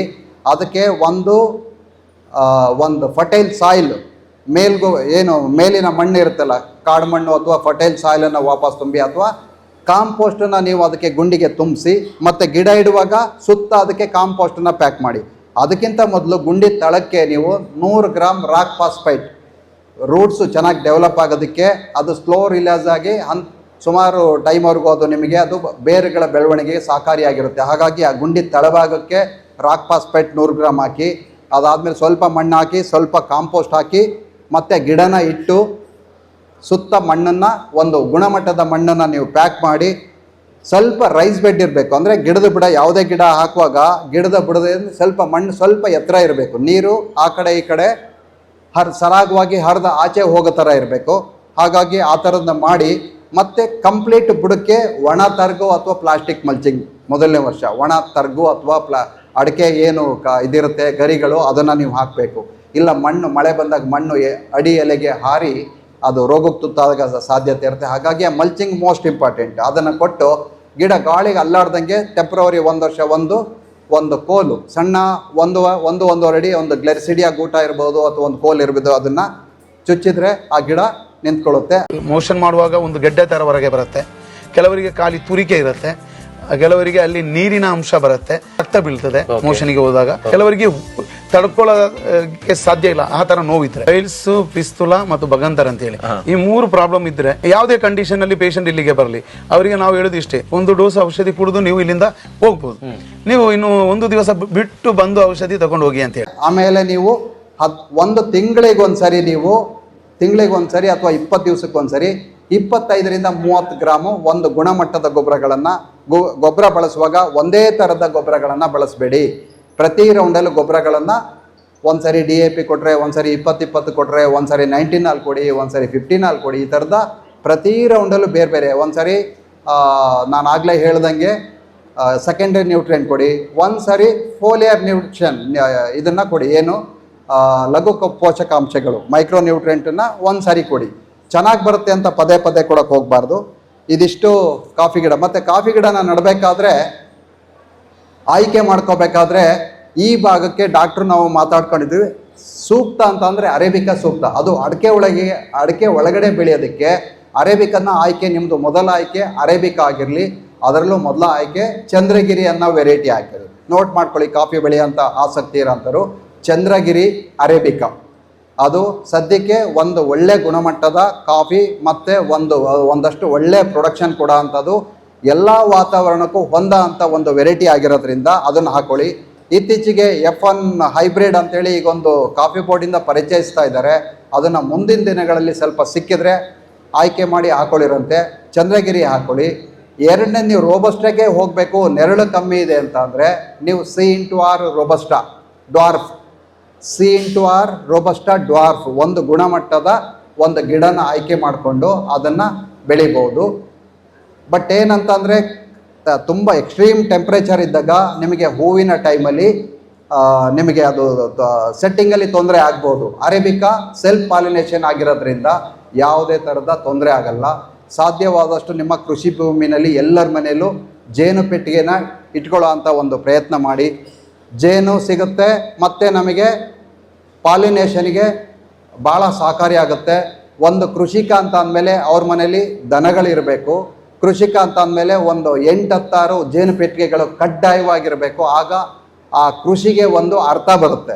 ಇವೆರಡು ಇಲ್ಲ ಅಂದರೆ ನಾವು ಅದಕ್ಕೆ ಅರ್ಥ ಕೊಡ್ತಾ ಇಲ್ಲ, ಮಹತ್ವ ಕೊಡ್ತಾ ಇಲ್ಲ ಅಂತ. ದಯವಿಟ್ಟು ಇದನ್ನು ತುಂಬ ನಮ್ಮ ಜವಾಬ್ದಾರಿ ಇದು. ಹಾಗಾಗಿ ಅದನ್ನು ಮಾಡಿಕೊಂಡ್ರೆ ಅನುಕೂಲ ಆಗುತ್ತೆ. C/R ಅಂತರ ಸ್ವಲ್ಪ ದೊಡ್ಡ ಗಿಡ, ರೋಬಸ್ಟಾ ಅಂದರೆ ಸ್ವಲ್ಪ ದೊಡ್ಡದಾಗಿ ಬೆಳೀತದೆ. ಅಂತರ 10x10 ಅಥವಾ 8x8 ಇರಬೇಕಾಗುತ್ತೆ. ಅರೇಬಿಕಾ ಆದರೆ ನೀವು 5x5 ಕಾಫಿನೇ ಮಾಡೋದಾದರೆ, ಅಡಿಕೆ ತೋಟದಲ್ಲಿ ಮಾಡೋದಾದರೆ ಒಂದು 10 ಅಡಿ ಅಥವಾ 9 ಅಡಿ ಏನಿರುತ್ತೆ ಆ ಮಧ್ಯ ರೋನಲ್ಲಿ ನೀವು ಕಾಫಿ ಹಾಕ್ಕೊಳ್ಳಿ. ಅಲ್ಲಿ ಕಾಫಿ ಗಿಡ ನಟ್ಕೊಂಡ್ರೆ 4 ಅಡಿಗೊಂದು ಲೈನಲ್ಲಿ ಹಾಕೊಂಡು ಹೋಗಿ. ಅಡಿಕೆ 8 ಅಡಿಲಿದ್ರೆ 8x4 ಆಗುತ್ತೆ, 10x10 ಇದ್ದರೆ 10x4 ಆಗುತ್ತೆ. ಹಾಗಾಗಿ ನೀವು ಮಧ್ಯದಲ್ಲಿ ಹಾಕ್ಕೊಂಡ್ರು ಡ್ರಿಪ್ಪಿಗಿಂತ ನೀವು ಸೂಕ್ತ, ಡ್ರಿಪ್ ಇದ್ದರೆ ಒಳ್ಳೆಯದು. ಬಟ್ ಅದಕ್ಕಿಂತ ಸೂಕ್ತ ನಮ್ಮ ಕ್ಲೈಮೇಟನ್ನು ಕಂಟ್ರೋಲಿಗೆ ತೊಗೋಬೋದು ಅಂತಂದರೆ ಮೈಕ್ರೋ ಸ್ಪ್ರಿಂಕ್ಲರ್, ಅದನ್ನು ಇಲ್ಲಿ ನೀವು ಅಳವಡಿಸ್ಕೊಂಡ್ರೆ ಅಡಿಕೆಗೂ ಆಗುತ್ತೆ ಮತ್ತು ಕಾಫಿಗೂ ಆಗುತ್ತೆ. ಇಲ್ಲೊಂದಷ್ಟು ಕ್ವಶನ್ ಉದ್ಭವ ಆಗುತ್ತೆ. ನಾವು ಗ್ರೂಪಲ್ಲಿ ಚರ್ಚೆ ಮಾಡುವಾಗ ನಾವು ಅಡಿಕೆಗೆ ನೀರು ಕೊಡ್ತಾ ಇರ್ತೀವಿ, ಇದು ರನ್ನಿಂಗ್ ಬ್ಲಾಸಮ್ ಆಗುತ್ತೆ ಅಂತ ಕೆಲವರು ನಮಗೆ ಹೇಳಿದರು. ಅದು ನಿಜ ಕೂಡ. ಅದನ್ನು ಸ್ಟ್ರೆಸ್ ಮ್ಯಾನೇಜ್ಮೆಂಟಲ್ಲಿ ನೀವು ನಿಭಾಯಿಸ್ಬೋದು. ಹಾರ್ವೆಸ್ಟ್ ಮಾಡಿ ನೀವು ಮೋಸ್ಟ್ಲಿ ನನ್ನ ಪ್ರಕಾರ ಜನವರಿಲಿ ಅಡಿಕೆ ಹೂವಿನ ನೀರು ಕೊಡ್ತೀರಿ ಅಂದ್ಕೋತೀನಿ. ಆ ಟೈಮಲ್ಲಿ 15-20 ದಿವಸ ನೀರು ಕೊಡಲಿಲ್ಲ ಅಂತ ಅಂದರೆ 2 ಒಟ್ಟಿಗೆ ಸ್ಟ್ರೆಸ್ ಆಗುತ್ತೆ, ಕಾಫಿ ಮತ್ತು ಕಾಳುಮೆಣಸು. ನಮಗಿಂತ ಸ್ವಲ್ಪ ಬೇಗ ಕಾಫಿ ಬರುತ್ತೆ, ಅಂದರೆ ನಿಮ್ಮಲ್ಲಿ ಭಾಳ ಬೇಗ ಬರ್ಬೋದು. ಹಾರ್ವೆಸ್ಟ್ ಮಾಡ್ಕೊಳ್ಳಿ. ಭಾಳ ದೊಡ್ಡ ಮಟ್ಟದ ರನ್ನಿಂಗ್ ಬ್ಲಾಸಮ್ ಆಗೋದಿಲ್ಲ. ಅದಕ್ಕೆ ಒಂದಷ್ಟು ನೀವು ಸ್ಪ್ರೇಗಳು ಅಂದರೆ ಬೇಗ ಹೂ ಬರೋದಕ್ಕೆ, ಡೆವಲಪ್ ಆಗೋದಕ್ಕೆ ಒಂದಷ್ಟು ಸ್ಪ್ರೇಗೆ ನಾವು ಫ್ಲಾನಪೆಕ್ಸ್ ಇರ್ಬೋದು ಅಥವಾ ನ್ಯೂಟ್ರಿಯೆಂಟು ಬೇಗ ಬರೋ ಅಂಥ ಫಾಸ್ಫರಸ್ ಇದನ್ನೆಲ್ಲ ಕೊಟ್ಕೊಂಡ್ರೆ ನಾವು ಆ ಹೂವನ್ನು ಭಾಳ ಬೇಗ ರೆಡಿ ಮಾಡ್ಬೋದು. ನಾನು ಅಡಿಕೆ ಒಳಗಡೆ ಕಾಫಿ ಹಾಕಿರೋದ್ರಿಂದ ಭಾಳ ಮೊದಲು ಅದೇ ಥರ ಇತ್ತು. ಅದು ಹೋಗ್ತಾ ಹೋಗ್ತಾ ಹೊಂದಾಣಿಕೆ ಆಗಿ ಅಡಿಕೆದನ್ನು ನಿಮಗೆ ಆಗಿಲ್ಲ ಅಂದರೆ ಒಂದು 10-15 ದಿವಸ ಹಿಂದೆ ಮುಂದೆ ಮಾಡ್ಕೋಬೋದು, ಏನೂ ತೊಂದರೆ ಇಲ್ಲ. ಹಾಗಾಗಿ ಅದನ್ನು ನಾಲೆಡ್ಜ್ ಇಟ್ಕೊಂಡು ನೀವು ಕಾಫಿನ ಒಂದು ಒಳ್ಳೆಯ ರೆವಿನ್ಯೂ ಆಗಿ ನೀವು ಪರಿವರ್ತನೆ ಮಾಡ್ಕೋಬೋದು. ನಿಮ್ಮ ಅಡಿಕೆ ಮೆಣಸು ಕಾಫಿ ಅಥವಾ ಅಡಿಕೆ ಮೆಣಸು ಅಥವಾ ಅಡಿಕೆ ಕಾಫಿ ಈ ಥರ ವಿಭಾಗಗಳನ್ನು ಮಾಡಿಕೊಂಡು ನೀವು ಕಾಫಿಗೆ ಮಹತ್ವ ಕೊಡಿ. ಕಾಫಿಗೆ ಸಂಬಂಧಪಟ್ಟಿದ್ದು ಯಾವುದೇ ವಿಚಾರ ಇದ್ದರೂ ನಮ್ಮನ್ನು ಸಂಪರ್ಕ ಮಾಡಿ. ನಾವು ಆಗಾಗ ಈ ಭಾಗದಲ್ಲಿ ಈ ಥರ ಸೆಮಿನಾರ್ ಬಂದರೆ ನಮ್ಮ 7B ಟೀಮಿಂದ ನಾವು ಬಂದು ನಿಮಗೆ ಒಂದು ಮಾಹಿತಿ ಕೊಡೋದಕ್ಕೆ ನಾವು ಸದಾ ಸಿದ್ಧರಿರ್ತೀವಿ, ರೆಡಿ ಇರ್ತೀವಿ. ನಮ್ಮನ್ನು ಬಳಸ್ಕೋಬೋದು ನೀವು. ಹಾಗಾಗಿ ಇದಿಷ್ಟು ಕಾಫಿ ಬೆಳೆಯೋಂಥ ಪ್ರಯತ್ನ ಮಾಡಿ. ಮತ್ತು ಕಾಫಿ ನರ್ಸರಿನ ನೀವು ಸೀಡ್ಸನ್ನ ತಗೊಬಂದು ಇಲ್ಲೇ ಇದನ್ನು ಶಶಿಯಣ್ಣ ಅಂತವರು ಜವಾಬ್ದಾರಿ ತಗೊಂಡ್ರೆ ಭಾಳ ಒಂದು ಬೆಳೆಗಾರರಿಗೆ ಹೆಲ್ಪ್ ಆಗುತ್ತೆ. ಇಲ್ಲೇ ಸ್ಥಳೀಯವಾಗಿ ನೀವು ಆ ನರ್ಸರಿನ ಡೆವಲಪ್ ಮಾಡ್ಕೊಂಡು ಪಾಲಿ ಹೌಸಲ್ಲಿ ಇಲ್ಲೇ ಗಿಡಗಳನ್ನು ಡಿಸ್ಟ್ರಿಬ್ಯೂಟ್ ಮಾಡಿದ್ರೆ ಭಾಳ ಹೆಲ್ಪ್ ಆಗುತ್ತೆ. ಇದಿಷ್ಟು ನಾವು ಕೃಷಿನಲ್ಲಿ ಅನುಸರಿಸಬೇಕಾಗಿರೋಂಥ ಕ್ರಮಗಳು. ಹಸಿರಿನ ಹೂವನದ ನಿರ್ಮಾಣ, ಹಸಿರಿನ ಹಾಸುಹುಲ್ಲು, ಕಡಿಮೆ ಅವಧಿಯಲ್ಲಿ ಫಸಲು ನೀಡುವ ವೈವಿಧ್ಯಮಯ ತೋಟಗಾರಿಕಾ ಗಿಡಗಳು, ವರ್ಣರಂಜಿತ ಬಣ್ಣ ಬಣ್ಣದ ಹೂವಿನ ಗಿಡಗಳು, garden setting, waterfalls, interlock setting, ಮನೆಯ ಸೊಬಗನ್ನ ಹೆಚ್ಚಿಸುವ ಇಂಡೋರ್ ಪ್ಲಾಂಟ್ಗಳು. ಎಂದು ಸಂಪರ್ಕಿಸಿ ನಿಸರ್ಗ ಗಾರ್ಡನ್ ನರ್ಸರಿ, ಈಶ್ವರಮಂಗಲ ಮತ್ತು ಪುತ್ತೂರು. ಕಾಂಟ್ಯಾಕ್ಟ್ 9688188721 9448930721. ಮತ್ತು ಒಂದು ಲಾಭದಾಯಕವಾಗಿ ಜವಾಬ್ದಾರಿಯಿಂದ ಒಂದು ಗುಣಮಟ್ಟದ ಆಹಾರನ ಮಾರ್ಕೆಟಿಗೆ ಕೊಡೋದಕ್ಕೆ ನಾವು ಅಂತ ಪ್ರಯತ್ನ ಮಾಡಬೇಕಾಗಿ ಇನ್ನೂ ಹಲವಾರು ವಿಚಾರಗಳಿದ್ದಾವೆ. ಆಯ್ದು ನಾವು ಕೊಟ್ಟಿದ್ದೀವಿ. ಇದಿಷ್ಟು ನಾನು ಇಲ್ಲಿ ಏನು ತಿಳಿಸ್ಬೇಕು ಅಂತ ಅಂದ್ಕೊಂಡಿದ್ದೆ ಅಷ್ಟನ್ನು ನಾನು ತಿಳಿಸಿದ್ದೀನಿ ಅಂದ್ಕೊಂಡಿದ್ದೆ. ಇನ್ನೂ ಹಲವಾರು ವಿಚಾರಗಳಿದ್ದಾವೆ, ವಿಶೇಷವಾದ ವಿಚಾರಗಳಿದ್ದಾವೆ. ಅದನ್ನು ಒಂದೇ ಸರಿ ನಿಮಗೆ ಕೇಳಿಸ್ಕೊಳ್ಳೋಕ್ಕೂ ಆಗೋದಿಲ್ಲ, ಒಂದೇ ಸರಿ ಅದನ್ನು ತಿಳಿಸೋದಕ್ಕೂ ಆಗೋದಿಲ್ಲ. ಹಾಗಾಗಿ ಹಂತ ಹಂತವಾಗಿ ನೀವು ಎಲ್ಲರನ್ನೂ ಸಂಪರ್ಕ ಮಾಡಿ ಕೃಷಿನ ಸೀರಿಯಸ್ ಆಗಿ ತಗೊಳ್ಳಿ. ಮತ್ತು ಇನ್ನೊಂದು ವಿಚಾರ ಏನಂದರೆ, ಇಷ್ಟವರೆಗೂ ಪ್ರಪಂಚನ ಆಳ್ತಾ ಇದ್ದಿದ್ದು ಯಾವುದೋ ಒಂದು ರಿಯಲ್ ಎಸ್ಟೇಟ್ ಇರ್ಬೋದು, ಪ್ರಪಂಚದಾದ್ಯಂತ ಮಾತಾಡ್ತಾ ಇರೋದು ನಾನು, ಯಾವುದೋ ಒಂದು ಸಾಫ್ಟ್ವೇರ್ ಕಂಪ್ನಿ ಇರ್ಬೋದು, ಯಾವುದೋ ಒಂದು ದೊಡ್ಡ ಸಂಸ್ಥೆ ಇರ್ಬೋದು, ಬೇರೆ ಬೇರೆ ಬಿಸ್ನೆಸ್ ಇರ್ಬೋದು. ಇನ್ನು ಮುಂದೆ ಪ್ರಪಂಚ ಆಳಕ್ಕೆ ಅವಕಾಶ ಇರೋದು ಕೃಷಿಗೆ ಮಾತ್ರ. ಇನ್ನು ಮುಂದೆ ಕೃಷಿ ಪ್ರಪಂಚನ ಆಳುತ್ತೆ, ಅದು ಸ್ಟಾರ್ಟ್ ಆಗಿದೆ. ಅದೆಲ್ಲ ಈಗ ನೋಡಿ, ನೀವೇನು ಬೆಳೆದ್ರೂ ಹೆಚ್ಚಿನ ಬೆಲೆ ಸಿಕ್ಕೇ ಸಿಗುತ್ತೆ, ಹೆಚ್ಚಿನ ಗೌರವ ಸಿಕ್ಕೇ ಸಿಗುತ್ತೆ. ಒಂದಷ್ಟು ಮಾತಿದೆ ಅಲ್ಲ, ಕೃಷಿಕರಿಗೆ ಹಳ್ಳಿಗೆ ಹೆಣ್ಮಕ್ಳು ಸಿಗೋದಿಲ್ಲ ಅಂತ. ಹೆಂಗೆ ಸಾಫ್ಟ್ವೇರ್ ಇಂಜಿನಿಯರಿಗೆ ಕೊಡಬೇಕು ನನ್ನ ಮಗಳನ್ನ ಅಂತಾರೆ, ಇನ್ನು ನೆಕ್ಸ್ಟು ಭೂಮಿ ಇದೆಯಾ ಅವರಿಗೆ, ಭೂಮಿ ಇದ್ದರೆ ಮಾತ್ರ ನಾನು ನನ್ನ ಮಗಳನ್ನ ಕೊಡ್ತೀನಿ ಅನ್ನೋ ಪರಿಸ್ಥಿತಿ ಈಗ ನಿರ್ಮಾಣ ಆಗುತ್ತೆ. ಇದಕ್ಕೆ ನಾನು ಸುಮ್ಮನೆ ಏನೋ ಹೇಳ್ತಾ ಇಲ್ಲ, ಇದಕ್ಕೆ ಪೂರಕವಾಗಿ ಏನೇನು ಪ್ರಪಂಚದ ದಿಗ್ಗಜರಿದ್ದಾರೆ ನೀವು ನೋಡಿ, ಅವರು ಕೃಷಿ ಭೂಮಿ ಕಡೆ ವಾಲ್ತಾ ಇದ್ದಾರೆ. ಲಕ್ಷಾಂತರ ಎಕರೆಗಳನ್ನು ಖರೀದಿ ಮಾಡ್ತಾ ಇದ್ದಾರೆ. ಯಾರು? ಸಾಫ್ಟ್ವೇರ್ ಕಂಪ್ನಿ ಇಟ್ಕೊಂಡಿರೋ ಅಂಥವ್ರು, ಆಟೋಮೊಬೈಲಲ್ಲಿ ಲಕ್ಷಾಂತರ ಕೋಟಿ ಇಟ್ಕೊಂಡಿರೋ ಅಂಥವ್ರು, ಅವರೆಲ್ಲ ಅಗ್ರಿಕಲ್ಚರಿಗೆ ಬರ್ತಾ ಇದ್ದಾರೆ. ಯಾವುದೇ ಕಾರಣಕ್ಕೂ ಭೂಮಿನ ಎಂಥ ಪರಿಸ್ಥಿತಿ ಬಂದರೂ ಭೂಮಿನ ಕಳ್ಕೊಬೇಡಿ. ಅದನ್ನು ಬೇರೆ ಕಮರ್ಷಿಯಲ್ ಆ್ಯಕ್ಟಿವಿಟಿಗೆ ಅದನ್ನು ಕನ್ವರ್ಟ್ ಮಾಡಬೇಡಿ ಅಥವಾ ಮಾಡೋ ಅಂಥವ್ರಿಗೆ ಕೊಡಬೇಡಿ. ನನ್ನ ಭೂಮಿ ಕೊಟ್ಟರೆ ನೀನು ಕೃಷಿನೇ ಮಾಡಂಗಿದ್ರೆ ಮಾತ್ರ ಅಂತೇಳಿ ನೀವು ಹೇಳಬೇಕಾಗತ್ತೆ. ದಯವಿಟ್ಟು ಆಹಾರ ಉತ್ಪಾದನೆ ಮಾಡೋಣ, ಒಂದು ಗೌರವಯುತವಾಗಿ ಜೀವನ ಮಾಡೋಣ, ಶ್ರೇಷ್ಠತೆಯಲ್ಲಿ ಒಂದು ಸದೃಢವಾಗಿ ಕೃಷಿ ಮಾಡೋಣ ಅಂಥೇಳಿ ನಾನು 7B ಕಡೆಯಿಂದ ನಾನು ಈ ಮಾತನ್ನು ಹೇಳ್ತಾ, ಇಲ್ಲಿ ಕರೆದು ಅವಕಾಶ ಕೊಟ್ಟಂಥ ಇಲ್ಲಿನ ಗಣ್ಯರಿಗೆ ಮತ್ತು ಮುಖ್ಯವಾಗಿ ಶಶಿ ಭಟ್, ಎಲ್ಲ ಪ್ರೀತಿಯ ಶಶಿ ಅಣ್ಣ ಅವರ ನೇತೃತ್ವದಲ್ಲಿ ಇಷ್ಟೊಂದು ಅಚ್ಚುಕಟ್ಟಾಗಿ ಇಷ್ಟು ಜನ ಸೇರಿಸೋದು ಹುಡುಗಾಟಲ್ಲ. ನಾನು ನೋಡ್ತಾ ಇದ್ದೆ ಯಾವೆಲ್ಲ ಪ್ರಯತ್ನ ಮಾಡಿ ಜನಗಳನ್ನು ಅವರ ಮಕ್ಕಳು ಮದುವೆಗೂ ಹಿಂಗೆ ಕರೀತಾರೋ ಇಲ್ವೋ ನಂಗೆ ಗೊತ್ತಿಲ್ಲ, ಅಷ್ಟು ಗೌರವಯುತವಾಗಿ ಬನ್ನಿ ಅಂತ ಕಾಳಜಿಯಲ್ಲಿ ಕರೆದು ಎಲ್ಲರಿಗೂ ಸೇರಿಸಿ ಒಂದು ವಿಚಾರನ ವಿನಿಮಯ ಮಾಡ್ಕೊಳ್ಳೋದಕ್ಕೆ ಅವಕಾಶ ಕೊಟ್ಟಿದ್ದಾರೆ. ಅವರೊಬ್ಬರೇ ಅಲ್ಲ, ಅಜಿತ್ ಅಣ್ಣ ಇರ್ಬೋದು, ಮತ್ತು ಅವರ ಕೃಷಿ ಭೂಮಿ ನಿನ್ನೆ ನೋಡಿದೆ, ಆ ಕೃಷಿ ಎಷ್ಟು ಆಸಕ್ತಿ ಇದೆ. ಮತ್ತು ಅನಂತ ಅವ್ರ ತೋಟಕ್ಕೆ ಹೋಗಿ ಒಂದು ಮಿನಿ ವಿಯೆಟ್ನಾಮು ನೋಡ್ದಂಗಾಯಿತು. ಏನಿಲ್ಲಿ ಒಂದು ಸಾಧಕರಿದ್ದಾರೆ, ಅವರ ಸಂಪರ್ಕದಲ್ಲಿ ನೀವಿರಿ. ಯಾವುದ್ಯಾವುದೋ ಊರಿಂದ ಬಂದು ಅವ್ರ ತೋಟಗಳನ್ನು ವೀಕ್ಷಣೆ ಮಾಡ್ತಾ ಇದ್ದಾರೆ. ಸ್ಥಳೀಯವಾಗಿ ಅವ್ರ ಹತ್ರ ಹೋಗಿ ಸರಳ ವ್ಯಕ್ತಿಗಳು ಮುಕ್ತವಾಗಿ ಎಲ್ಲನೂ ಹೇಳ್ಕೊಡ್ತಾರೆ. ಅವರ ಸಂಪರ್ಕದಲ್ಲಿರಿ. ಇಲ್ಲಿ ಕರೆದು ನಮಗೆ ಮಾತಾಡೋಕ್ಕೆ ಅವಕಾಶ ಮಾಡಿಕೊಟ್ಟ ಮತ್ತು ಸಮಾಧಾನವಾಗಿ ನೀವು ಕೇಳಿಸ್ಕೊಂಡಂಥ ನೀವೆಲ್ಲರಿಗೂ ನಾನು ಗೌರವ ಸೂಚಿಸ್ತಾ ನನ್ನ ಮಾತನ್ನು ಮುಗಿಸ್ತಾ ಇದ್ದೀನಿ. ನಮಸ್ಕಾರ. ನಮಸ್ಕಾರ. ಉಜ್ಜೀವನ ಹಿರಿಯ ನಾಗರಿಕರ ಬಡಾವಣೆ ಕೆಮ್ಮಾರ ಉಪ್ಪಿನಂಗಡಿ ಪುತ್ತೂರು. ಬಡಾವಣೆಯ ಮುಖ್ಯ ದ್ವಾರದಲ್ಲಿ ಭದ್ರತಾ ಸಿಬ್ಬಂದಿಯೊಂದಿಗೆ ಎಂಟ್ರೆನ್ಸ್ ಗೇಟ್, ದ್ವಾರಕ ವಾಣಿಜ್ಯ ಕಟ್ಟಡ, ಪಾರ್ಕಿಂಗ್ ವ್ಯವಸ್ಥೆ, ಅಚ್ಚುಕಟ್ಟಾದ ಮನೆಗಳು, ಬೀದಿ ದೀಪಗಳು, ವಾಕಿಂಗ್ ಟ್ರ್ಯಾಕ್ಗಳು, ಆಟದ ಮೈದಾನಗಳು, ಉದ್ಯಾನವನ, ಧ್ಯಾನ ಮಂದಿರ, ರಸ್ತೆಗಳು, ಗೋಶಾಲೆ, ದ್ವಾರಕಾ ರೆಸಿಡೆನ್ಸಿ ಹೀಗೆ ಒಂದೇ ಸೂರಿನಡಿಯಲ್ಲಿ ಸಂಪೂರ್ಣ ಸೌಲಭ್ಯದೊಂದಿಗೆ ಬಡಾವಣೆ ನಿರ್ಮಾಣಗೊಳ್ಳುತ್ತಿದೆ. ಹೆಚ್ಚಿನ ವಿವರಕ್ಕಾಗಿ ಸಂಪರ್ಕಿಸಿ Dwaraka corporation private limited Puttur. ಧನ್ಯವಾದಗಳು. ಈ ಕಾರ್ಯಕ್ರಮದ ಪ್ರಾಯೋಜಕರು ಸಾಮ್ರಾಟ್ ಪಿವಿಸಿ ಪೈಪ್ಗಳು, ಅನ್ನಡ್ಕ, ಕುಂತೂರು. ಗ್ರಾಮಜನ್ಯ ರೈತ ಉತ್ಪಾದಕ company limited. Bharat agro services and supplies Sullia. Eco fresh enterprises Belthangady. ತೆಂಗು ರೈತ ಉತ್ಪಾದಕರ ಕಂಪನಿ ನಿಯಮಿತ. ಎಲ್ತಿಮಾರ್ ಟ್ರೇಡರ್ಸ್ ಮತ್ತು ಇಂಡಸ್ಟ್ರೀಸ್ ಕಲ್ಲಾರೆ ಪುತ್ತೂರು. ಸಾಲ್ಮರ ಆಯುರ್ವೇದ ಪಂಚಳ ಪುತ್ತೂರು. ನಿಸರ್ಗ ಗಾರ್ಡನ್ ನರ್ಸರಿ ಈಶ್ವರ ಮಂಗಲ ಮತ್ತು ಪುತ್ತೂರು. ಕೃಷಿ, ಗೃಹ, ಕೈಗಾರಿಕೆ ಮತ್ತು ನೀರಾವರಿ ಬಳಕೆಗೆ ದೃಢ ಮತ್ತು ಬಲಿಷ್ಠ ಪಿವಿಸಿ ಪೈಪ್ಗಳು. ಪಿವಿಸಿ ಪೈಪ್ಗಳ ಸರಣಿಯಲ್ಲಿ ಅಂದು ಇಂದು ವಿಜಯ ಸಾಮ್ರಾಟ್. ಸಾಮ್ರಾಟ್ ಪಿವಿಸಿ ಪೈಪ್ಗಳು, Anidka, Kunturu, Perave post, Kadaba taluk. Mobile number 7022162182 9845906467. ಪುತ್ತೂರಿನ ಗ್ರಾಮಜನ್ಯ ರೈತ ಉತ್ಪಾದಕ ಸಂಸ್ಥೆ 2020ರಲ್ಲಿ ಪ್ರಾರಂಭವಾದ ಗುಣಮಟ್ಟದ ಬೆಳೆ ಪ್ರಕ್ರಿಯೆ, ಮೌಲ್ಯವರ್ಧಿತ ಉತ್ಪನ್ನಗಳ ನಿರ್ಮಾಣ ಮತ್ತು ಸಮರ್ಪಕ ಮಾರುಕಟ್ಟೆ ಸಂಪರ್ಕದ ಮೂಲಕ ರೈತರಿಗೆ ಹೂಡಿಕೆ ಮತ್ತು ಆದಾಯ ಹೆಚ್ಚಿಸಲು ಸ್ಥಳೀಯವಾಗಿ ವ್ಯವಸ್ಥಿತವಾಗಿ ಕಾರ್ಯವನ್ನು ನಿರ್ವಹಿಸುತ್ತಿದೆ. ಕೇಂದ್ರ ಸರ್ಕಾರದ ಅನುದಾನದೊಂದಿಗೆ ಲ್ಯಾಬ್ ಹಾಗೂ ಶೀತಲೀಕರಣ ಕೊಠಡಿಗಳನ್ನು ನಮ್ಮ ಪುತ್ತೂರಿನಲ್ಲಿ ನಿರ್ಮಿಸಿದ್ದು ರಫ್ತಿಗೆ ಯೋಗ್ಯ ಉತ್ಪನ್ನಗಳನ್ನು ಪರಿಚಯಿಸುತ್ತಿದೆ. ಬಿದಿರು ಕೃಷಿ ಗ್ರಾಮಜನ್ಯದ ಯೋಜನೆಯ ಭಾಗವಾಗಿದೆ. ಗ್ರಾಮಜನ್ಯದ ಅಭಿವೃದ್ಧಿಯ ಬೆಳಕನ್ನು ಪಸರಿಸುವ Bharat agro services and supplies. ಕೃಷಿ ಉಪಕರಣ, ನೀರಾವರಿ ಸಲಕರಣೆಗಳು, ಸ್ಪ್ರಿಂಕ್ಲರ್ಸ್, ಪಂಪ್ ಸೆಟ್ಸ್, ಪ್ಲಂಬಿಂಗ್ ಮತ್ತು ಸ್ಯಾನಿಟರಿ ಐಟಂಗಳು.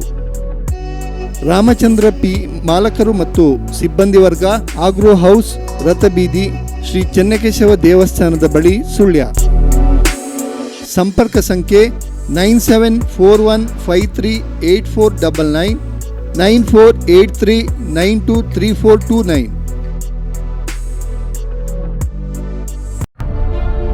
ತೆಂಗು ಉದ್ಯಮದ ಮೌಲ್ಯವರ್ಧನೆ ಹಾಗೂ ಮಾರುಕಟ್ಟೆ ಧಾರಣೆಯನ್ನು ಹೆಚ್ಚಿಸಿ ತೆಂಗು ರೈತರನ್ನು ಸಬಲೀಕರಣಗೊಳಿಸಲು ಶ್ರಮಿಸುತ್ತಿರುವ ರೈತ ಸಂಸ್ಥೆ ದಕ್ಷಿಣ ಕನ್ನಡ ತೆಂಗು ರೈತ ಉತ್ಪಾದಕರ ಸಂಸ್ಥೆ. ಗ್ರಾಮೀಣ ಭಾಗದ ರೈತರಿಂದ ತೆಂಗಿನಕಾಯಿಗಳನ್ನು ನೇರವಾಗಿ ಸ್ಪರ್ಧಾತ್ಮಕ ದರದಲ್ಲಿ ಖರೀದಿಸುವುದಲ್ಲದೆ ಗರಿಯಿಂದ ಬೇರಿನವರೆಗೂ ಉತ್ಪನ್ನಗಳನ್ನು ತಯಾರಿಸುವ ತಂತ್ರಜ್ಞಾನಗಳ ಪೇಟೆಂಟ್ ಅನ್ನು ಹೊಂದಿದೆ. Eco fresh enterprises Belthangady. Branded agricultural equipments, power tools, generators, home, hotel and bakery machineries sales and services. Government subsidy available. Visit today. Eco Fresh Enterprises, Ideal Industrial Complex near Raghavendra Nursing Home, Main Road, Beltangade. Contact 70262 62255. Eltimal Traders ಮತ್ತು Industries. ಉತ್ಕೃಷ್ಟ ಗುಣಮಟ್ಟ, ದೀರ್ಘ ಬಾಳಿಕೆಯ HDPE ಇಂದ ತಯಾರಿಸಿದ repair ಮಾಡಬಹುದಾದ ನೀರಿನ ಟ್ಯಾಂಕ್ಗಳು, ಟಬ್ಗಳು, ಬಾಲ್ದಿಗಳು, fork, ಕೈಪುಳು, ಸೆಗಣಿ ಎತ್ತುವ ಸೆಟ್ಗಳು, ಜಂಬೋ ಬುಟ್ಟಿ, ಗೊಬ್ಬರದ ಬುಟ್ಟಿ ಸೇರಿದಂತೆ ಇನ್ನಿತರ ಬುಟ್ಟಿಗಳು. ಬೇಡಿಕೆಯ ಸೈಜ್ಗಳಲ್ಲಿ ತಯಾರಿಕೆ, ಮಾರಾಟ ಮತ್ತು ಸೇವೆ. ಸೆಲ್ ಪಾಲಿಶ್ ಶೀಟ್ಗಳು ಮತ್ತು ಬ್ಲಾಕ್ ಹೋಸ್ ಪೈಪ್ಗಳು ಇಲ್ಲಿ ಲಭ್ಯ. ಎಂದೇ ಸಂಪರ್ಕಿಸಿ. ಎಲ್ಟಿಮಾರ್ traders and industries, Kallare, Puttur. ಇದು ಕೃಷಿಕರ, ಹೈನುಗಾರರ ನೆಚ್ಚಿನ ತಾಣ. ಮೋಷನ್ ಮಾಡುವಾಗ ಒಂದು ಗೆಡ್ಡೆ ತರ ಹೊರಗೆ ಬರುತ್ತೆ, ಕೆಲವರಿಗೆ ಖಾಲಿ ತುರಿಕೆ ಇರುತ್ತೆ, ಕೆಲವರಿಗೆ ಅಲ್ಲಿ ನೀರಿನ ಅಂಶ ಬರುತ್ತೆ, ರಕ್ತ ಬೀಳ್ತದೆ ಮೋಷನ್ಗೆ ಹೋದಾಗ, ಕೆಲವರಿಗೆ ತಡ್ಕೊಳ್ಳೋಕೆ ಸಾಧ್ಯ ಇಲ್ಲ, ಆ ತರ ನೋವಿದ್ರೆ ಪೈಲ್ಸ್, ಪಿಸ್ತುಲ ಮತ್ತು ಬಗಂತರ್ ಅಂತ ಹೇಳಿ ಈ 3 ಪ್ರಾಬ್ಲಮ್ ಇದ್ರೆ ಯಾವುದೇ ಕಂಡೀಷನ್ ಅಲ್ಲಿ ಪೇಷಂಟ್ ಇಲ್ಲಿಗೆ ಬರಲಿ, ಅವರಿಗೆ ನಾವು ಹೇಳೋದು ಇಷ್ಟೇ, ಒಂದು ಡೋಸ್ ಔಷಧಿ ಕುಡಿದು ನೀವು ಇಲ್ಲಿಂದ ಹೋಗ್ಬೋದು, ನೀವು ಇನ್ನು 1 ದಿವಸ ಬಿಟ್ಟು ಬಂದು ಔಷಧಿ ತಗೊಂಡು ಹೋಗಿ ಅಂತ ಹೇಳಿ. ಹಸಿರಿನ ಹೂವನದ ನಿರ್ಮಾಣ, ಹಸಿರಿನ ಹಾಸುಹುಲ್ಲು, ಕಡಿಮೆ ಅವಧಿಯಲ್ಲಿ ಫಸಲು ನೀಡುವ ವೈವಿಧ್ಯಮಯ ತೋಟಗಾರಿಕಾ ಗಿಡಗಳು, ವರ್ಣರಂಜಿತ ಬಣ್ಣ ಬಣ್ಣದ ಹೂವಿನ ಗಿಡಗಳು, garden setting, waterfalls, interlock setting, ಮನೆಯ ಸೊಬಗನ್ನ ಹೆಚ್ಚಿಸುವ ಇಂಡೋರ್ ಪ್ಲಾಂಟ್ಗಳು. ಎಂದು ಸಂಪರ್ಕಿಸಿ. ನಿಸರ್ಗ ಗಾರ್ಡನ್ ನರ್ಸರಿ, ಈಶ್ವರ ಮಂಗಲ ಮತ್ತು ಪುತ್ತೂರು. Contact 9611818721 944893071.